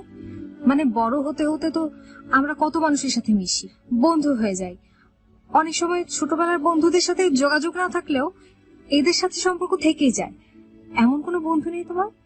হ্যাঁ, আছে কিছু, কিন্তু খুবই হাতে গোনা। আর তুমি যেরকম সম্পর্কের কথা বলছো, এরকম সম্পর্ক এদের কারোর সাথেই আমার তৈরি হয়নি। আজীবন আমার এইসব ছোটবেলার বন্ধুগুলোই আমার সব থেকে আপন। তবে হ্যাঁ, অর্ণব এদের থেকে একটু আলাদা। অর্ণবের সাথে আমার পরিচয় বেশি দিন আগের নয়। ওর কোম্পানিতে আমাদের কোম্পানি অর্ডার সাপ্লাই দেয়। ওরা কিন্তু খানদানি ব্যবসায়ী, ভীষণ বড় লোক। কিন্তু অর্ণবের মধ্যে কোনো অহংকার বোধ নেই। কিভাবে যেন অফিসের কাজেই দেখা সাক্ষাৎ হতে হতে ওর সাথে অনেক ভালো This track was downloaded from FusionBD.com. বন্ধুত্ব হয়ে যায়। ভীষণ রকমের ভালো মানুষ একজন ও, সবার থেকে আলাদা। সবার থেকে আলাদা? কিছু বললে? না না, কিছু বলিনি তো। নন্দিনী, কি হয়েছে তোমার বলো তো? খুব অন্যমনস্ক হয়ে আছো তুমি কিছুদিন ধরেই। কি হয়েছে তোমার, খুলে বলো আমাকে। কি যে বলছো তুমি, আমার আবার কি হবে? কিছুই হয়নি, এমনি সারাদিন বাসায় একলা থাকি, তাই তুমি বাসায় এলেও সেই একাকিত্বের রেশটা কাটে না, তাই হয়তো আমাকে এমন লাগে। আমাকে পেয়েও তোমার একাকিত্বের রেশ কাটে না? ব্যাপারটা তো তবে বেশ চিন্তার। কি করা যায়? চলো কোথাও থেকে বেরিয়ে আসি। বেড়াতে যাবে? কিন্তু কোথায়? কোথায় যাব না যাব তা এখনো ঠিক করিনি। তা তুমি বলো কোথায় যাওয়া যায়?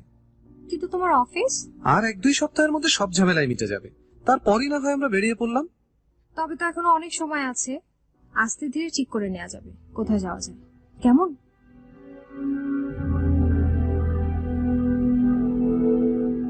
বেড়াতে যাওয়ার কথা শুনে নন্দিনী খুব খুশি হয়ে উঠলেও ওর ভেতর থেকে ওই দুশ্চিন্তাটা যায় না, বরং তা আরো বেড়ে যায়। নন্দিনীর খুবই অবাক লাগে, শিমুল যেই বন্ধুটিকে এত বিশ্বাস করে, সেই বন্ধুটি তার অগোচরে তারই স্ত্রীর সাথে ফ্লার্ট করছে। নন্দিনী ঠিকই ভেবেছিল শিমুল জানতে পারলে আসলেই খুব কষ্ট পাবে। এবার যা করার তাকেই করতে হবে, খুবই কঠোরভাবে তাকেই সামলাতে হবে অর্ণবের এই পাগলামি।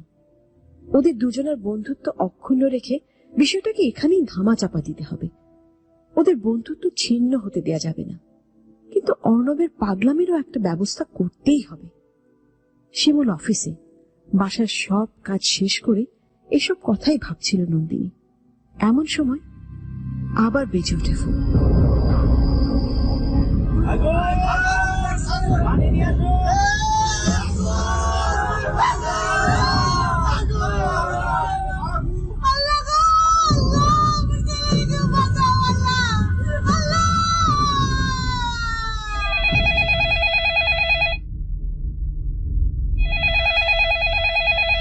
হ্যালো, তোমার অনুভব পেতে আমার মন ডেকেছে, তোমার স্মৃতিগুলো জল হয়ে চোখে নেমেছে। তোমার অনুভব পেতে আমার মন ডেকেছে, তোমার স্মৃতিগুলো জল হয়ে চোখে নেমেছে।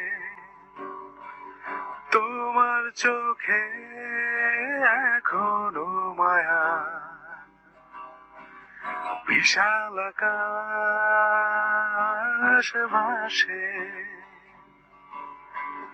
তোমার রোদে প্রহর কাটে, শান্ত গোধূলি আছে। তোমার অনুভব পেতে আমার মন ডেকেছে, তোমার স্মৃতিগুলো জল হয়ে চোখে নেমেছে। আপনি আপনি আবার ফোন করেছেন? কেন, ফোন করতে কি নিষেধ আছে নাকি? আপনি কি বুঝতে পারছেন না আপনি যা করছেন তা অন্যায়? কি অন্যায় নন্দিনী? কি অন্যায় কাজ করেছি আমি? কি অন্যায় করেছেন সেটা বুঝতে পারছেন না? না, বন্ধুর অ্যাবসেন্সে বন্ধুর বউকে এভাবে ফোন করে করে বিরক্ত করছেন। এটা কি কোনো অন্যায় না? এটা পাগলামি না? না নন্দিনী, এগুলো অন্যায় না। তুমি এগুলোকে অন্যায় বলো না। ভালোবেসে কিছু করলে সেটা আর অন্যায় থাকে না। তবে তুমি এগুলোকে পাগলামি বলতে পারো। তোমার জন্য আমার পাগলামি। উফ, বন্ধ করেন তো আপনার এসব আজগুবি কথাবার্তা। এগুলো কি বলছেন আপনি? আপনার মাথা ঠিক আছে? নন্দিনী, আমি তোমাকে ভালোবাসি। আমি আপনার কোনো কথা শুনতে চাই না। আপনি আপনার বন্ধুর সাথে বিশ্বাসঘাতকতা করছেন। আপনার মতো বন্ধু থাকাচ্ছে না থাকাই ভালো। আমি তো এত কিছু বুঝি না নন্দিনী। আমি শুধু এইটুকু জানি, আমি তোমাকে অসম্ভব ভালোবাসি। তোমাকে ভালোবাসি এই কথাটা বলতেও যে আমার কি ভালো লাগছে তোমাকে আমি বলে বোঝাতে পারবো না। ভালোবাসি, ভালোবাসি। কিন্তু আমি আপনাকে ভালোবাসি না, আমি শিমুলকে ভালোবাসি। শিমুল আপনার বন্ধু, আমার হাজবেন্ড, আমি শুধু ওকেই ভালোবাসি।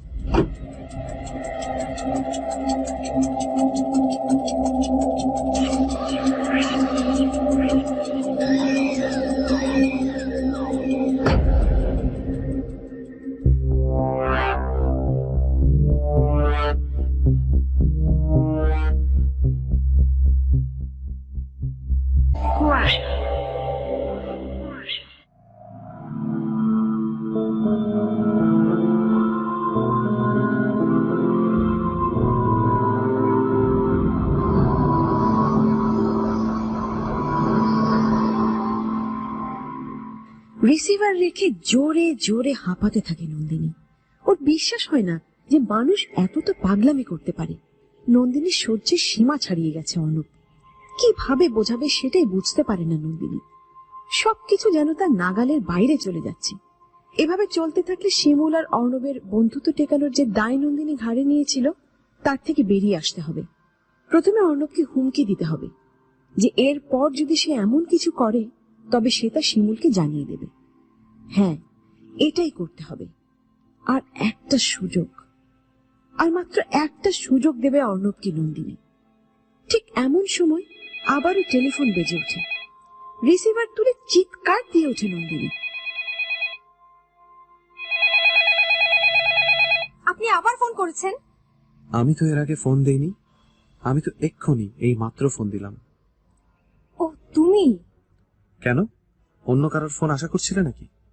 না না, কার ফোন আবার আশা করব? তুমি হঠাৎ এই সময়? তার আগে তুমি বলো তো, কে ফোন করেছিল? কার সাথে এত কড়া গলায় কথা বলছিলে তুমি? ও কিছু না, বাদ দাও তো তুমি। নন্দিনী, আগে বলো কি হয়েছে। আরে আর বলো না, সকাল থেকে কে যেন শুধু ব্ল্যাঙ্ক কল দিচ্ছে। ফোন ধরতে ধরতে অস্থির হয়ে গেলাম, তাই এবার একটু ঝাড়ি দিয়েছিলাম। কিন্তু ফোন তো অনেকক্ষণ বিজি ছিল। আমি তো অনেকক্ষণ ধরে ট্রাই করছিলাম। কালও এই সময়ই ফোন দিয়ে তোমাকে পাইনি। ওই তো কয়দিন ধরেই আসছিল ফোনটা। যাই হোক, তুমি কখন আসবে তাই বলো। প্রতিদিন যেমন সময় আসি, 8টা বেজে যাবে প্রায়। তাড়াতাড়ি চলে এসো তো, আমার একটু ভাল লাগছে না। আচ্ছা ঠিক আছে, আসছি। আর হ্যাঁ, কাল দুপুরে বাসায় লাঞ্চ করব। আমার পছন্দের সবকিছু রান্না করে রাখবে কিন্তু। এখন থেকেই প্রিপারেশন নাও। পরদিন শিমুল অফিসে বেরিয়ে যাওয়ার পর নন্দিনী মহা আনন্দে রান্না বান্না শুরু করে। বহুদিন পর আজ শিমুল বাসায় লাঞ্চ করবে। ভাবতেই ভালো লাগে নন্দিনীর। শিমুলের পছন্দের সবকিছু রান্না করবে নন্দিনী আজ। রান্নার পাশাপাশি ঘরগুলোকেও সুন্দর করে সাজায় সে। সকালবেলা বাজার করতে গিয়ে অনেকগুলো ফুলও কিনে নিয়ে আসে নন্দিনী। বাসার সবকটা ফুলদানি ভর্তি করে ফুল সাজায় সে। রজনীগন্ধা শিমুলের খুব পছন্দ। মনে মনে হেসে ওঠে নন্দিনী। শিমুলের পছন্দ রজনীগন্ধা, এক ফুলের পছন্দ আরেক ফুলকে। শিমুলের কেন শিমুল ফুলই সব থেকে প্রিয় হলো না? এমনটাই বোধহয় হয়ে যায়। মানুষ সবসময় নিয়মের বিরোধিতা করতেই বেশি পছন্দ করে। নিয়ম নাকি তৈরিই হয় ভাঙার জন্য, আর মানুষের স্বভাবও অনেক সময় হয়ে যায় স্রোতের বিপরীতে চলার জন্য, যেমনটা করছে অর্ণব। আবার নন্দিনীর মনে পড়ে গেল অর্ণবের কথা। এক অজানা আতঙ্কে বুক কেঁপে ওঠে ওর। আবারও চমকে ওঠে নন্দিনী। কলিং বেলের আওয়াজ। রজনীগন্ধার গন্ধ নিয়ে এক রাশ বাতাস ছুঁয়ে যায় নন্দিনীর শরীরে। সে ছুটে গিয়ে দরজা খুলে। আপনি? এত অবাক হয়েছে নন্দিনী? তুমি জানতে না আমি আসব? মানে আমি কি করে জানবো যে আপনি আসবেন? তুমি না আমাকে আসতে বললে। কাল তুমি বললে না ফোনে ওভাবে কথা বললে তোমার ভালো লাগে না, তাই তো ছুটে এলাম তোমার কাছে। আপনি আমাকে ভুল বুঝেছেন। আমি আপনাকে আসতে বলেছি ঠিকই, কিন্তু যখন শিমুল বাসায় থাকবে তখন। কিন্তু আমি যে তোমার সাথে দেখা করতে এসেছি, তোমার সাথে কথা বলতে এসেছি। মাফ করবেন, আমার পক্ষে এভাবে আপনার সাথে সময় কাটানো সম্ভব নয়। আপনি এখন আসতে পারেন। নন্দিনী, তুমি আমার সাথে এভাবে কথা বলো না, আমার কষ্ট হচ্ছে। আমি তো তোমার কাছে এমন কিছু চাইছি না, শুধু একটু সময় ব্যাস। আপনি তো খুবই নাছোড়বান্দা একটা লোক ভাই। ভালোভাবে কথা বলছি বুঝতে পারছেন না? না, এবার কিন্তু আমিও ভদ্রতা ভুলে যাব। এভাবে কথা বলো না নন্দিনী। আমার নন্দিনী এভাবে কথা বলতে পারে না। এসব কথা তোমার মানায় না নন্দিনী। আপনি এক্ষুনি এখান থেকে বেরিয়ে যান বলছি। যান। নন্দিনী, এ কি করছেন আপনি? দরজা আটকালেন কেন? দরজার বাইরে দাঁড়িয়ে থাকার জন্য তো আমি আসিনি। আমার উদ্দেশ্য পূরণ হলে আমি এমনিতেই চলে যাব। উদ্দেশ্য? কি উদ্দেশ্য আপনার? আপনি আমার দিকে এগিয়ে আসছেন কেন? তুমি স্থির হও নন্দিনী। এত অস্থিরতা যে আমার নন্দিনীকে মানায় না। আপনি আর এগোবেন না বলছি, ভালো হবে না কিন্তু। আমি কিন্তু। নন্দিনী, এসব কি করছো তুমি? এত চপল কেন তুমি? তুমি তো হবে শান্ত, স্নিগ্ধ, টলটলে দিঘির মতো। আপনি কিন্তু আবার সহ্যের সীমা ছাড়িয়ে যাচ্ছেন। একজন ভদ্রলোকের বাড়াবাড়ির তো একটা লিমিট থাকে, আপনি সেই লিমিটও ক্রস করছেন। আপনি জানেন শিমুল আপনাকে কতটা বিশ্বাস করে, কতটা পছন্দ করে, ভালোবাসে? ভালোবাসা? তুমি এটা বোঝো না যে আমি তোমাকে কতটা ভালোবাসি? না, বুঝি না, বুঝতে চাইও না। তুমি ভুল করছো নন্দিনী, তুমি মানুষ চিনতে ভুল করছো। আমার মতো এত নিঃস্বার্থ ভাবে তোমাকে কেউ চাইতে পারবে না, আমি হলফ করে বলতে পারি। চুপ করেন তো আপনি। ভালো লাগছে না আমার আপনার এইসব কথা শুনতে। যান, যান, আপনি এখান থেকে চলে যান। নন্দিনী, প্লিজ একটু বোঝার চেষ্টা করো। এ কি, আপনি আমার গায়ে হাত দিচ্ছেন কেন? ছাড়েন, ছাড়েন বলছি, ছাড়েন। নন্দিনী, আমার কথা একটু শোনো। আগে আমাকে ছেড়ে দিন, তারপর কথা বলুন। ছাড়ুন। ছেড়ে দেবো নন্দিনী, আগে আমার কথাটা তো শোনো। আমি কথা দিলাম, আমার যা বলার আমি বলেই তোমাকে ছেড়ে দেব। আচ্ছা ঠিক আছে, বলেন কি বলবেন, তাড়াতাড়ি বলেন।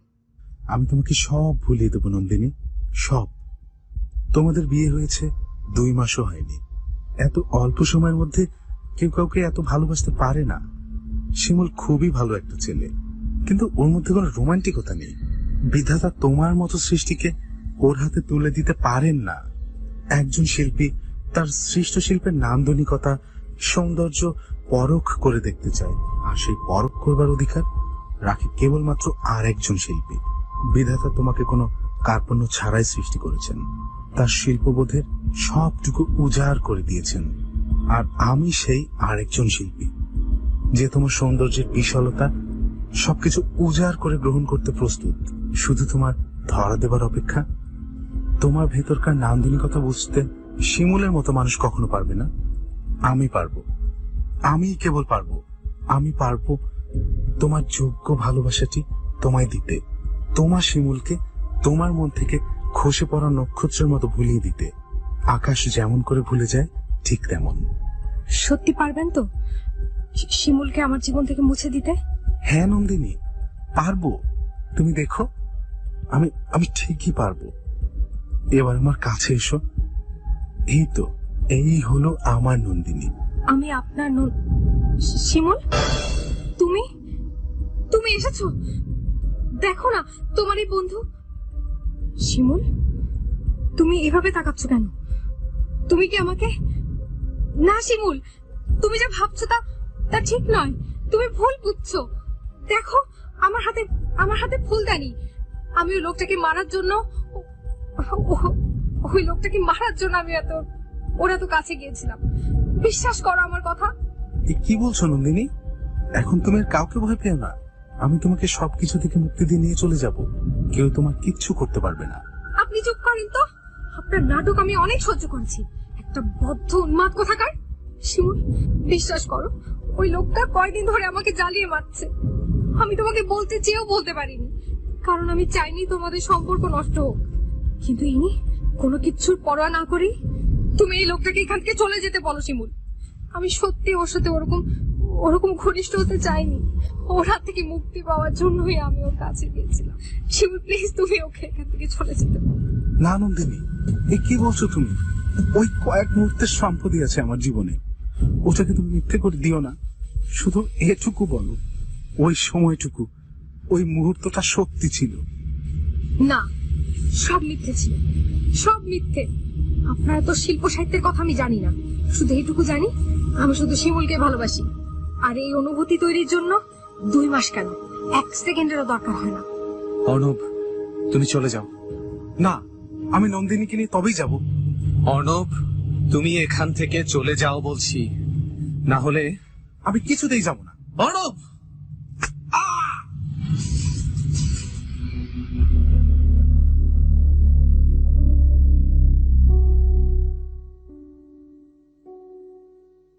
শিমুলের হাতে মার খেয়ে অর্ণব বেরিয়ে যায় ওদের বাড়ি থেকে। তবুও একটু আগে যা ঘটে গেল তাতে বাতাস এখনো ভারী হয়ে আছে। রজনীগন্ধার সুবাস একটু কমাতে পারছে না পরিস্থিতির এই ভারুত্ব। দুটি সোফায় থম মেরে বসে আছে দুজন, শিমুল আর নন্দিনী। কারোর মুখে কোনো কথা নেই। বিশ্বাসে কি চিড় ধরল শিমুলের? অর্ণবের সাথে শিমুলের একটু আগে ভেঙে যাওয়া বন্ধুত্বের সাথে সাথে কি নড়বড়ে হয়ে যাবে নন্দিনীর ওপর শিমুলের আস্থা? নন্দিনী তা কখনো মেনে নিতে পারবে না, হারাতে পারবে না সে শিমুলকে। যে কোনো মূল্যে শিমুলকে বোঝাতে হবে নন্দিনী নির্দোষ। শিমুলের সাথে নন্দিনী অন্তত কোনো অন্যায় করেনি, করতে পারে না। শিমুলকে নন্দিনী অনেক ভালোবাসে, অনেক। তবে কেন একজন অসুস্থ মানসিক রোগীর জন্য সে সাফার করবে, শিমুলকে সাফার করাবে? গলার কাছে কি যেন একটা বিধে আছে নন্দিনীর। তবুও যত কষ্টই হোক, যত ভয়ই লাগুক, নন্দিনীকে আজ মুখ খুলতেই হবে।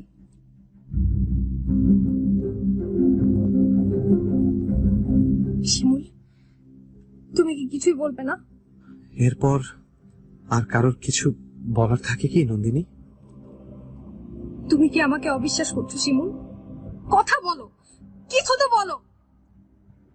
আমার জায়গায় তুমি থাকলে কি করতে? নিজের চোখকে কানকে কিভাবে অবিশ্বাস করতে পারতে? হ্যাঁ পারতাম। মানলাম তোমার চোখ যা যা দেখেছে সব ঠিক, কিন্তু তোমার চোখ তো আরো একটা জিনিস দেখেছে। সেটা তুমি কেন ভুলে যাচ্ছ? আমার হাতে তো একটা ফুলদানি ছিল।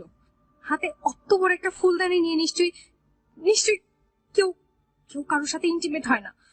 এটাও তো তোমার চোখ দেখেছে, দেখেনি? আমি কি করব নন্দিনী? আমি বুঝতে পারছি না আমার কি করা উচিত আর কি করা উচিত না। তুমি বলে দাও আমি কি করব, তুমি বলে দাও। তুমি শুধু আমার একটা প্রশ্নের উত্তর দাও। তুমি কি আমাকে বিশ্বাস করো? আমার ফিলিংস কে বিশ্বাস করো? হ্যাঁ করি। তবে এটাও কেন বুঝতে পারছো না যে এইসব শুধু তোমার জন্য আর কারণ না? আর আমার কিছু করার হলে আমি এমনিই করতে পারতাম, তুমি ধরতেও পারতে না। তোমার বাড়ি আসার সময় নিশ্চয়ই এমন কিছু করার প্ল্যান করতাম না? কি করতাম বলো? তাই তো, এভাবে তো ভেবে দেখিনি। যাক, এবার ভেবেছো তো? তাহলে বলো তুমি আমাকে ক্ষমা করেছো? ক্ষমা চেও না নন্দিনী, আমার খারাপ লাগে। না, আগে আমাকে ক্ষমা করো। এসব কথা শুরুতেই তোমাকে বলে দেওয়া উচিত ছিল আমার। তোমাদের বন্ধুত্বের স্বার্থে আমি আমার নিজেরই সর্বনাশ করতে বসেছিলাম, তোমার কাছে লুকিয়েছি। এই জন্য অন্তত আমাকে ক্ষমা করো। আচ্ছা বেশ, ক্ষমা ক্ষমা ক্ষমা। নন্দিনী একটা স্বস্তির নিঃশ্বাস ফেলে। শিমুল তাকে বুঝেছে। এটাই নন্দিনীর জীবনের সব থেকে বড় প্রাপ্তি। দুপুরে রান্না করা খাবারগুলো রাতে দুজনে বসে খুবই তৃপ্তির সাথে খেলো। শিমুল চায় আরো সেলিব্রেট করতে, তাই সে নিচে গিয়ে কিছু কোল্ড ড্রিঙ্কস আর চিপস কিনে নিয়ে আসে। ওরা দুজনে মিলে ঠিক করে আজ অনেক রাত পর্যন্ত ওরা মুভি দেখবে। মুভি শেষ না হতে ঘুমে ঢলে পড়তে থাকে নন্দিনী, কিন্তু শিমুল তাকে ঘুমোতে দেয় না। পরম সোহাগে কাছে টেনে নেয়, যেন নন্দীকে নিজের কাছে পাওয়া এই প্রথম, এই শেষ। যাদের নিভু নিভু আলো আর রজনীগন্ধার সুবাস অবশেষে ঘুম ঝরিয়ে দেয় ওদের দুজনের চোখে।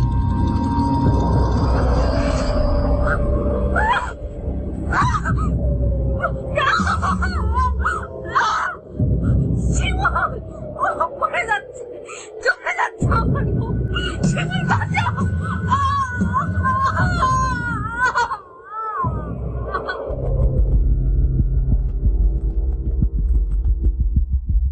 রাতের আধারে নন্দিনীর মুখে কেউ জানালা দিয়ে অ্যাসিড ছুঁড়ে মেরেছে। নন্দিনীর অপরূপ অনিন্দ সুন্দর মুখ আর আগের মতো নেই।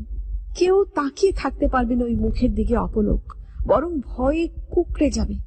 কে বলবে ওই মুখের প্রেমে পড়েছিল কত মানুষ, কত জনকে জীবন মরণ মুহূর্তের সন্ধিক্ষণে এনে দাঁড় করিয়েছিল ওই রূপের জৌলুস। এই মুখ দেখে কেউ কে বলতে পারবে পুড়ে যাওয়া মাংস চামড়ার স্তরের নিচে লুকিয়ে আছে কত অনাবিল নিষ্পাপতা?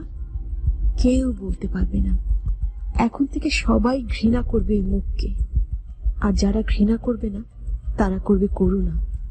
কিন্তু কেউ ভুল করেও আর ভালোবাসবে না। কিন্তু এক্ষেত্রে নন্দিনীর কথা আলাদা। অনেকে বলে নন্দিনীর রাজকপালী, আসলেই তাই। কপাল করে এমন স্বামী পেয়েছিল সে। শিমুল তার শেষ রাতের কথা রেখেছে। এরকম বিপদের দিনেও নন্দিনীকে একলা ফেলে যায়নি। নন্দিনীর সাথে থাকছে সে। আর নন্দিনীর এই পরিস্থিতির জন্য যে দায়ী, তাকে শাস্তি দেওয়ার জন্য সর্বোচ্চ চেষ্টা চালিয়ে যাচ্ছে। এরই মধ্যে অর্ণবের নামে অ্যারেস্ট ওয়ারেন্ট বেরিয়ে গেছে। যে কোনো মুহূর্তে ধরা পড়বে সে, আর তাকে মেনে নিতে হবে তার প্রাপ্য সর্বোচ্চ শাস্তি।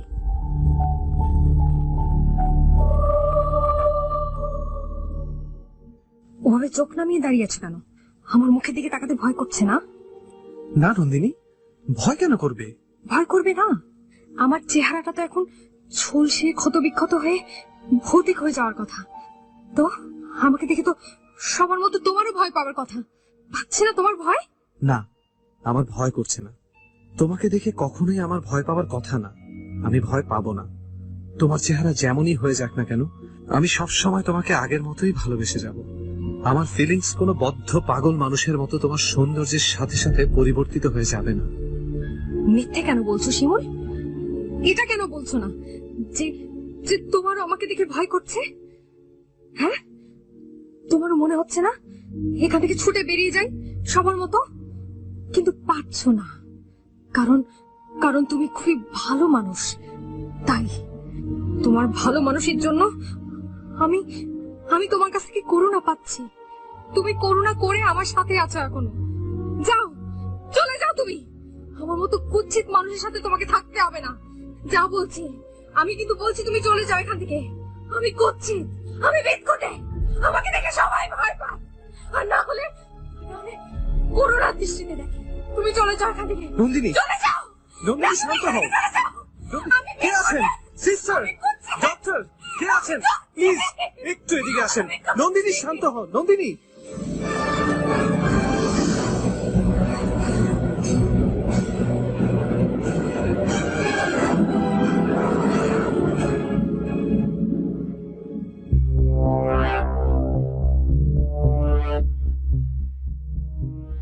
বেশ কিছুদিন হাসপাতালে কাটানোর পরে বাড়ি ফিরে আসে নন্দিনী।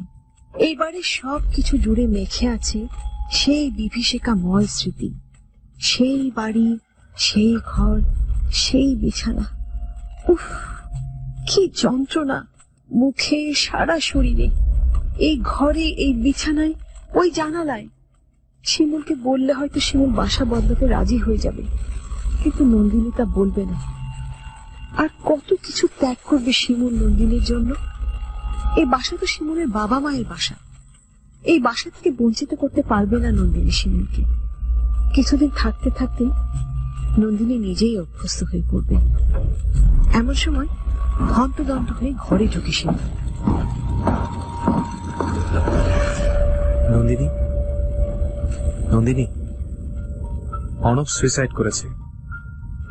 আর সুইসাইড করার আগে সে তার সব দোষ স্বীকার করে গেছে। শিমুলের কথা শুনে স্তম্ভিত হয়েও হয় না নন্দিনী। হঠাৎ তার চোখ পড়ে ড্রেসিং টেবিলের আয়নার দিকে।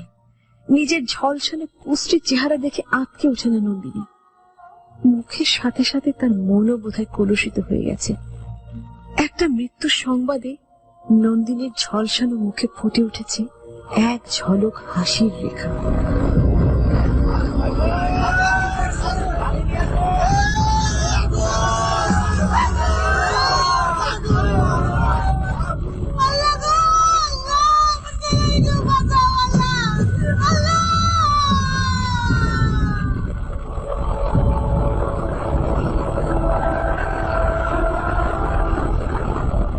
অফিসার, তদন্ত কতদূর এগিয়েছে আপনার?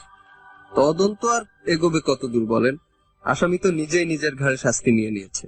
আচ্ছা ম্যাডাম, আপনি কি জানেন অর্ণব সাহেব সুইসাইড করেছেন?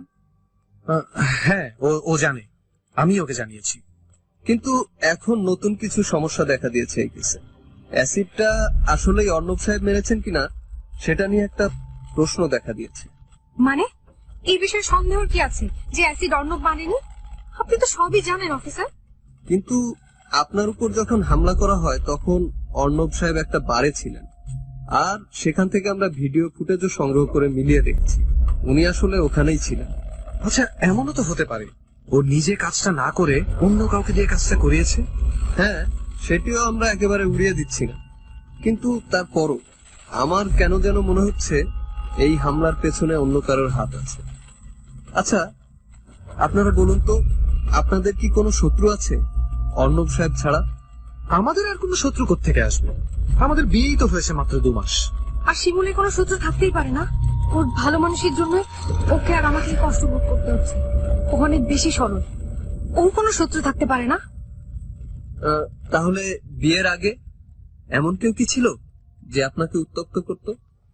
দেখুন, আমি খুবই রক্ষণশীল ফ্যামিলির মেয়ে। কেউ আমাকে উত্তক্ত করার সুযোগও কোনোদিন পাইনি। আমার বাসার বাইরে থাকা সবকিছুই খুবই রেস্ট্রিক্টেড ছিল। তাহলে আপনার বাবার ফ্যামিলির কেউ কি এমন আছেন যার আপত্তি ছিল আপনার বিয়েতে? আপনার বাবা মায়ের কোনো শত্রু? না, আমার বাবা মা। এক মিনিট। আচ্ছা, আমার বাবার একটা গার্মেন্টস ছিল। আমি অনেক ছোট থাকতে আগুন লেগে সবকিছু পুরো শেষ হয়ে যায়। ওই দুর্ঘটনায় একই পরিবারের 2টি ছেলে মারা যায়, আর এক ছেলে তার ডান হাত হারায়। এছাড়া কারো কোনো ক্ষতি কিছু হয়নি, কিন্তু তাদের মা একদিন আমাদের বাড়িতে এসে অনেক কান্নাকাটি করে, অনেক অভিশাপ দিয়ে যায়। আচ্ছা, এমন কি হতে পারে যে ওই বেঁচে যাওয়া ছেলেটা? হতে পারে। আমার ধারণা এই কেসটি অন্যদিকে মন নিতে চলেছে। আপনি অনেক ইম্পর্টেন্ট একটা তথ্য দিলেন। আমরা এবার এদিকেই এগিয়ে যাব। আমি সব তথ্য সংগ্রহ করছি, কিছু জানতে পারলেই আপনাদেরকে জানাবো। আর ওই পঙ্গু ছেলে আর তার মাকে খুঁজে বের করতেই হবে। কিন্তু এতদিন পরে তারা কেন এমন করতে চাইবে? আপনি আসলে অনেক সরল মিস্টার শিমুল। মানুষের মন যে কত পেঁচালো সেই সম্পর্কে আপনার কোনো ধারণাই নেই। আপনি যাই বলেন, আমার ধারণা অর্ণবী এই কাজটা করিয়েছে। হয়তো নিজে নয়, অন্য কাউকে দিয়ে, তবুও ওই এর সাথে জড়িত। আমাদের কাজটা আরেকটু ভালো মতো করতে দিন মিস্টার শিমুল। আমি কথা দিচ্ছি যে আসল দোষী সে শাস্তি পাবেই।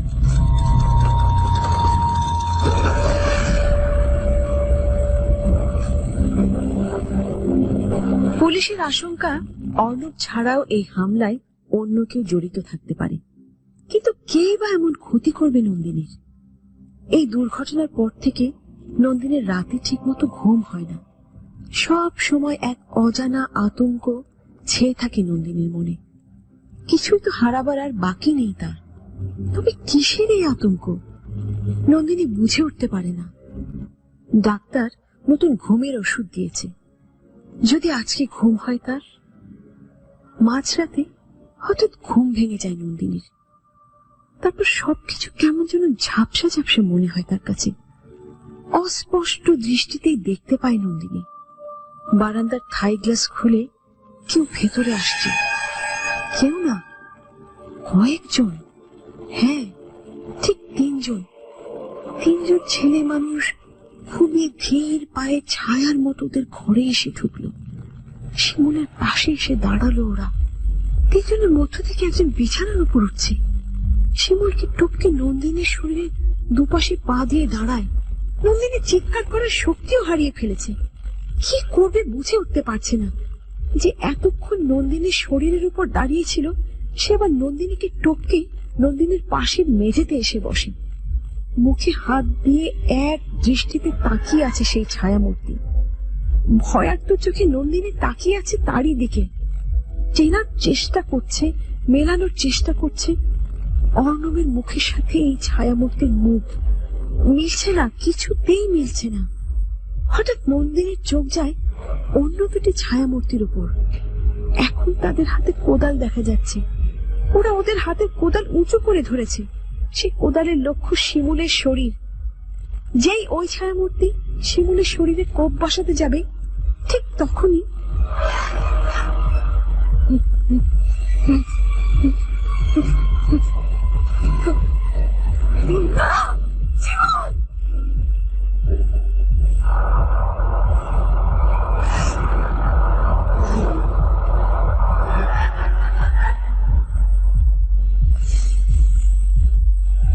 প্রতি রাতেই নন্দিনী একই স্বপ্ন দেখে।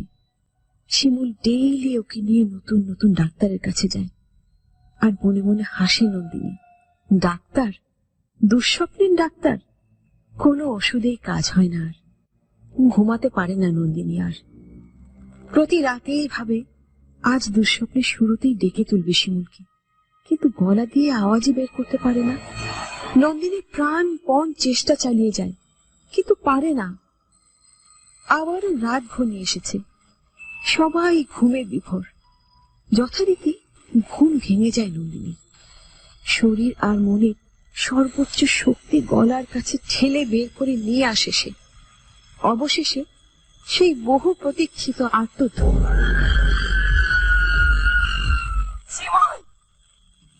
কি হয়েছে নন্দিনী? কি হয়েছে? ওরা এসেছে। কারা কারা এসেছে? ওরা জানলায় গ্লাস করে ফেলেছে। ওই তিনজন, ওই তিনজন। এবার ওরা তোমার পাশে এসে দাঁড়ালো। ওই তো দেখতে পাচ্ছ না তুমি? না নন্দিনী, আমি তো কিছুই দেখতে পাচ্ছি না। শিমুল, ওই যে দেখো, ওদের মধ্যে একজন তোমাকে টপকে আমার দিকে আসছে।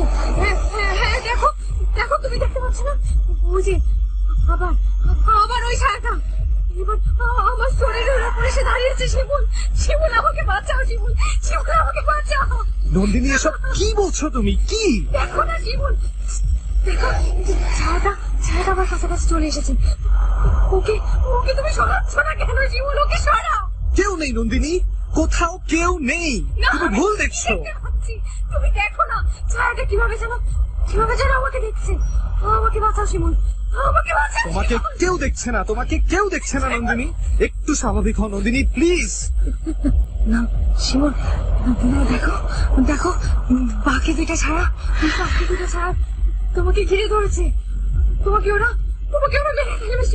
শিমুল তুমি পালাও, তুমি পালিয়ে যাও এখান থেকে। শিমুল পালাও। ও নন্দিনী, আমার আশেপাশে কেউ নেই, এই ঘরেই কেউ নেই। তোমার সব মনের ভুল নন্দিনী, সব। এখনই তোমাকে ওরা কপাল দিয়ে কোপ দিবে। শিমুল তুমি এখান থেকে চলে যাও, প্লিজ তুমি এখান থেকে চলে যাও। নন্দিনী, এবার কিন্তু বেশি হয়ে যাচ্ছে। এত রাতে এসব ভালো লাগে না। তুমি কেন বিশ্বাস করছো না? এটা অবশ্যই অর্ণবের আত্মা। তোমাকেও আমার সাথে সহ্য করতে পারছে না, তাই তোমাকে মেরে ফেলবে।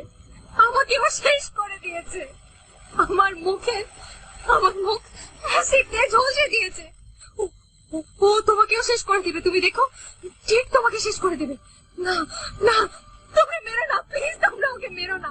তোমরা আমার শিমুলকে মেরো না, আমাকে মারো, আমাকে আরো অ্যাসিড মারো, আরো ঝলসে দাও, কিন্তু শিমুলের কোনো ক্ষতি করো না, প্লিজ।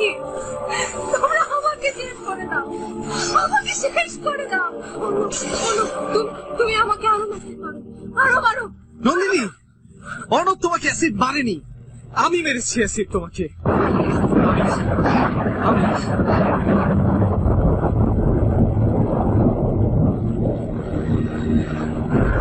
কি বললে? আমাকে ক্ষমা করো নন্দিনী, আমি তোমাকে অ্যাসিড মেরেছিলাম। ওই দিন তোমাকে আমি অর্ণবের সাথে দেখে সহ্য করতে পারিনি। আমি বুঝতে পেরেছিলাম তোমার কোনো দোষ নেই, কিন্তু আমার মনে হচ্ছিল তুমি পরে অন্য কোনো সময় যদি ওর প্রেমে পড়ে যাও, পড়তেই পারো, কেননা ও আমার থেকে সব দিক দিয়ে অনেক বেশি এগিয়ে।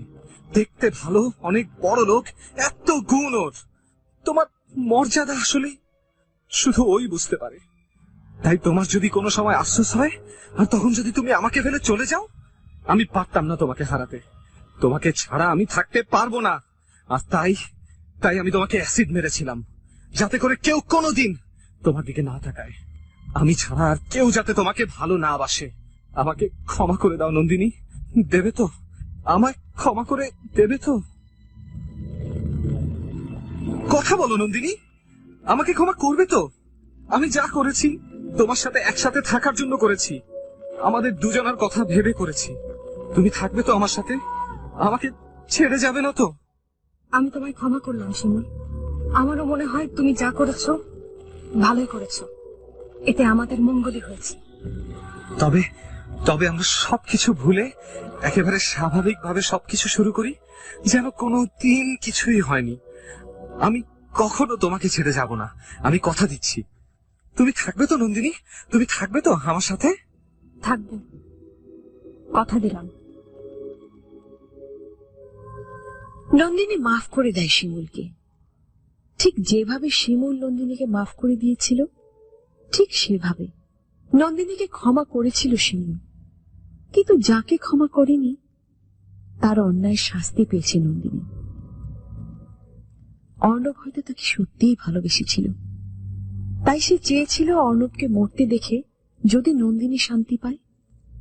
তাই সে তার জীবনের বিনিময়ে নন্দিনীর মুখে প্রশান্তির হাসি ফোটাতে পেরেছিল। সেটাই ছিল নন্দিনীর জীবনের শেষ হাসি। পরদিন রাতে নন্দিনীদের ঘরে ছায়া মূর্তির বদলে একটি নারী মূর্তি দেখা যায়। সেটি আর কেউ না, নন্দিনী। নন্দিনীর হাতে একটা বিশাল বড় কাঁচের বোতল। মূর্তিটি ধীরে ধীরে বোতলের মুখ খুলে আর সেটি এগিয়ে নিয়ে আসে শিমুলের মুখের কাছে। এবার উপর করে দেয় নন্দিনী তার যত রাগ, দুঃখ, ঘৃণা। বোতল থেকে বের হওয়া তরল নন্দিনীর ক্ষমারই প্রতিফলন।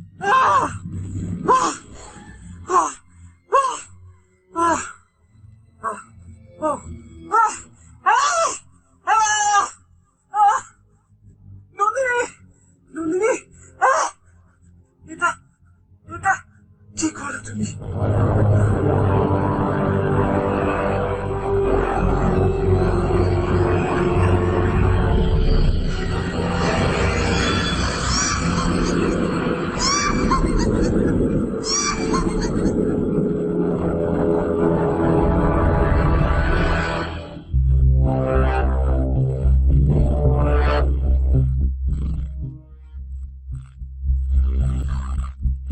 শেষ হয়ে গেল আজকে কুয়াশার মূল কাহিনী।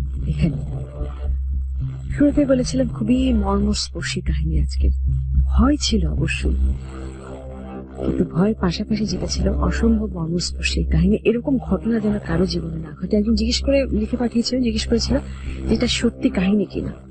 সত্যি কাহিনী না হলেও পুরোটা সত্যি কাহিনী অবলম্বন করে। কারণ অ্যাসিড দিয়ে মুখ পুড়িয়ে দেয়া এই ধরনের জঘন্য অপরাধ আমাদের সমাজে এখনো হচ্ছে। যদিও শাস্তি খুবই ভয়াবহ, যে অ্যাসিড দিয়ে মুখ পুড়িয়ে দেবে তার সর্বোচ্চ শাস্তি, কিন্তু সে অপরাধীর শাস্তি হচ্ছে মৃত্যুদণ্ড। কিছুটা হয়তো কমে এসেছে, তারপরেও কিন্তু খুব একটা কমে। তারপরে আমরা পত্রপত্রিকা খুলে এখনো দেখতে পাই, এখন এরকম খবর পাই। অনেকে লিখেছেন আমাকে, কিন্তু তার আগে জানিয়ে দিব আজকে কাহিনী লিখেছেন শাগুফতা আবিদ শাড়ি এবং আজকের কাহিনীর নাম অ্যাসিড। অ্যাসিড এবং অ্যাসিডের যে চরিত্রগুলোতে যারা অভিনয় করেছেন তাদের নাম বলছি। শিমুলের চরিত্রে অভিনয় করেছে রেহান, নন্দিনীর চরিত্রে শাগুফতা আবিদ শাড়ি, অর্ণবের চরিত্রে সেতু, মার চরিত্রে অভিনয় করেছেন সিফাত মাহমুদ, পুলিশ অফিসার মঞ্জু।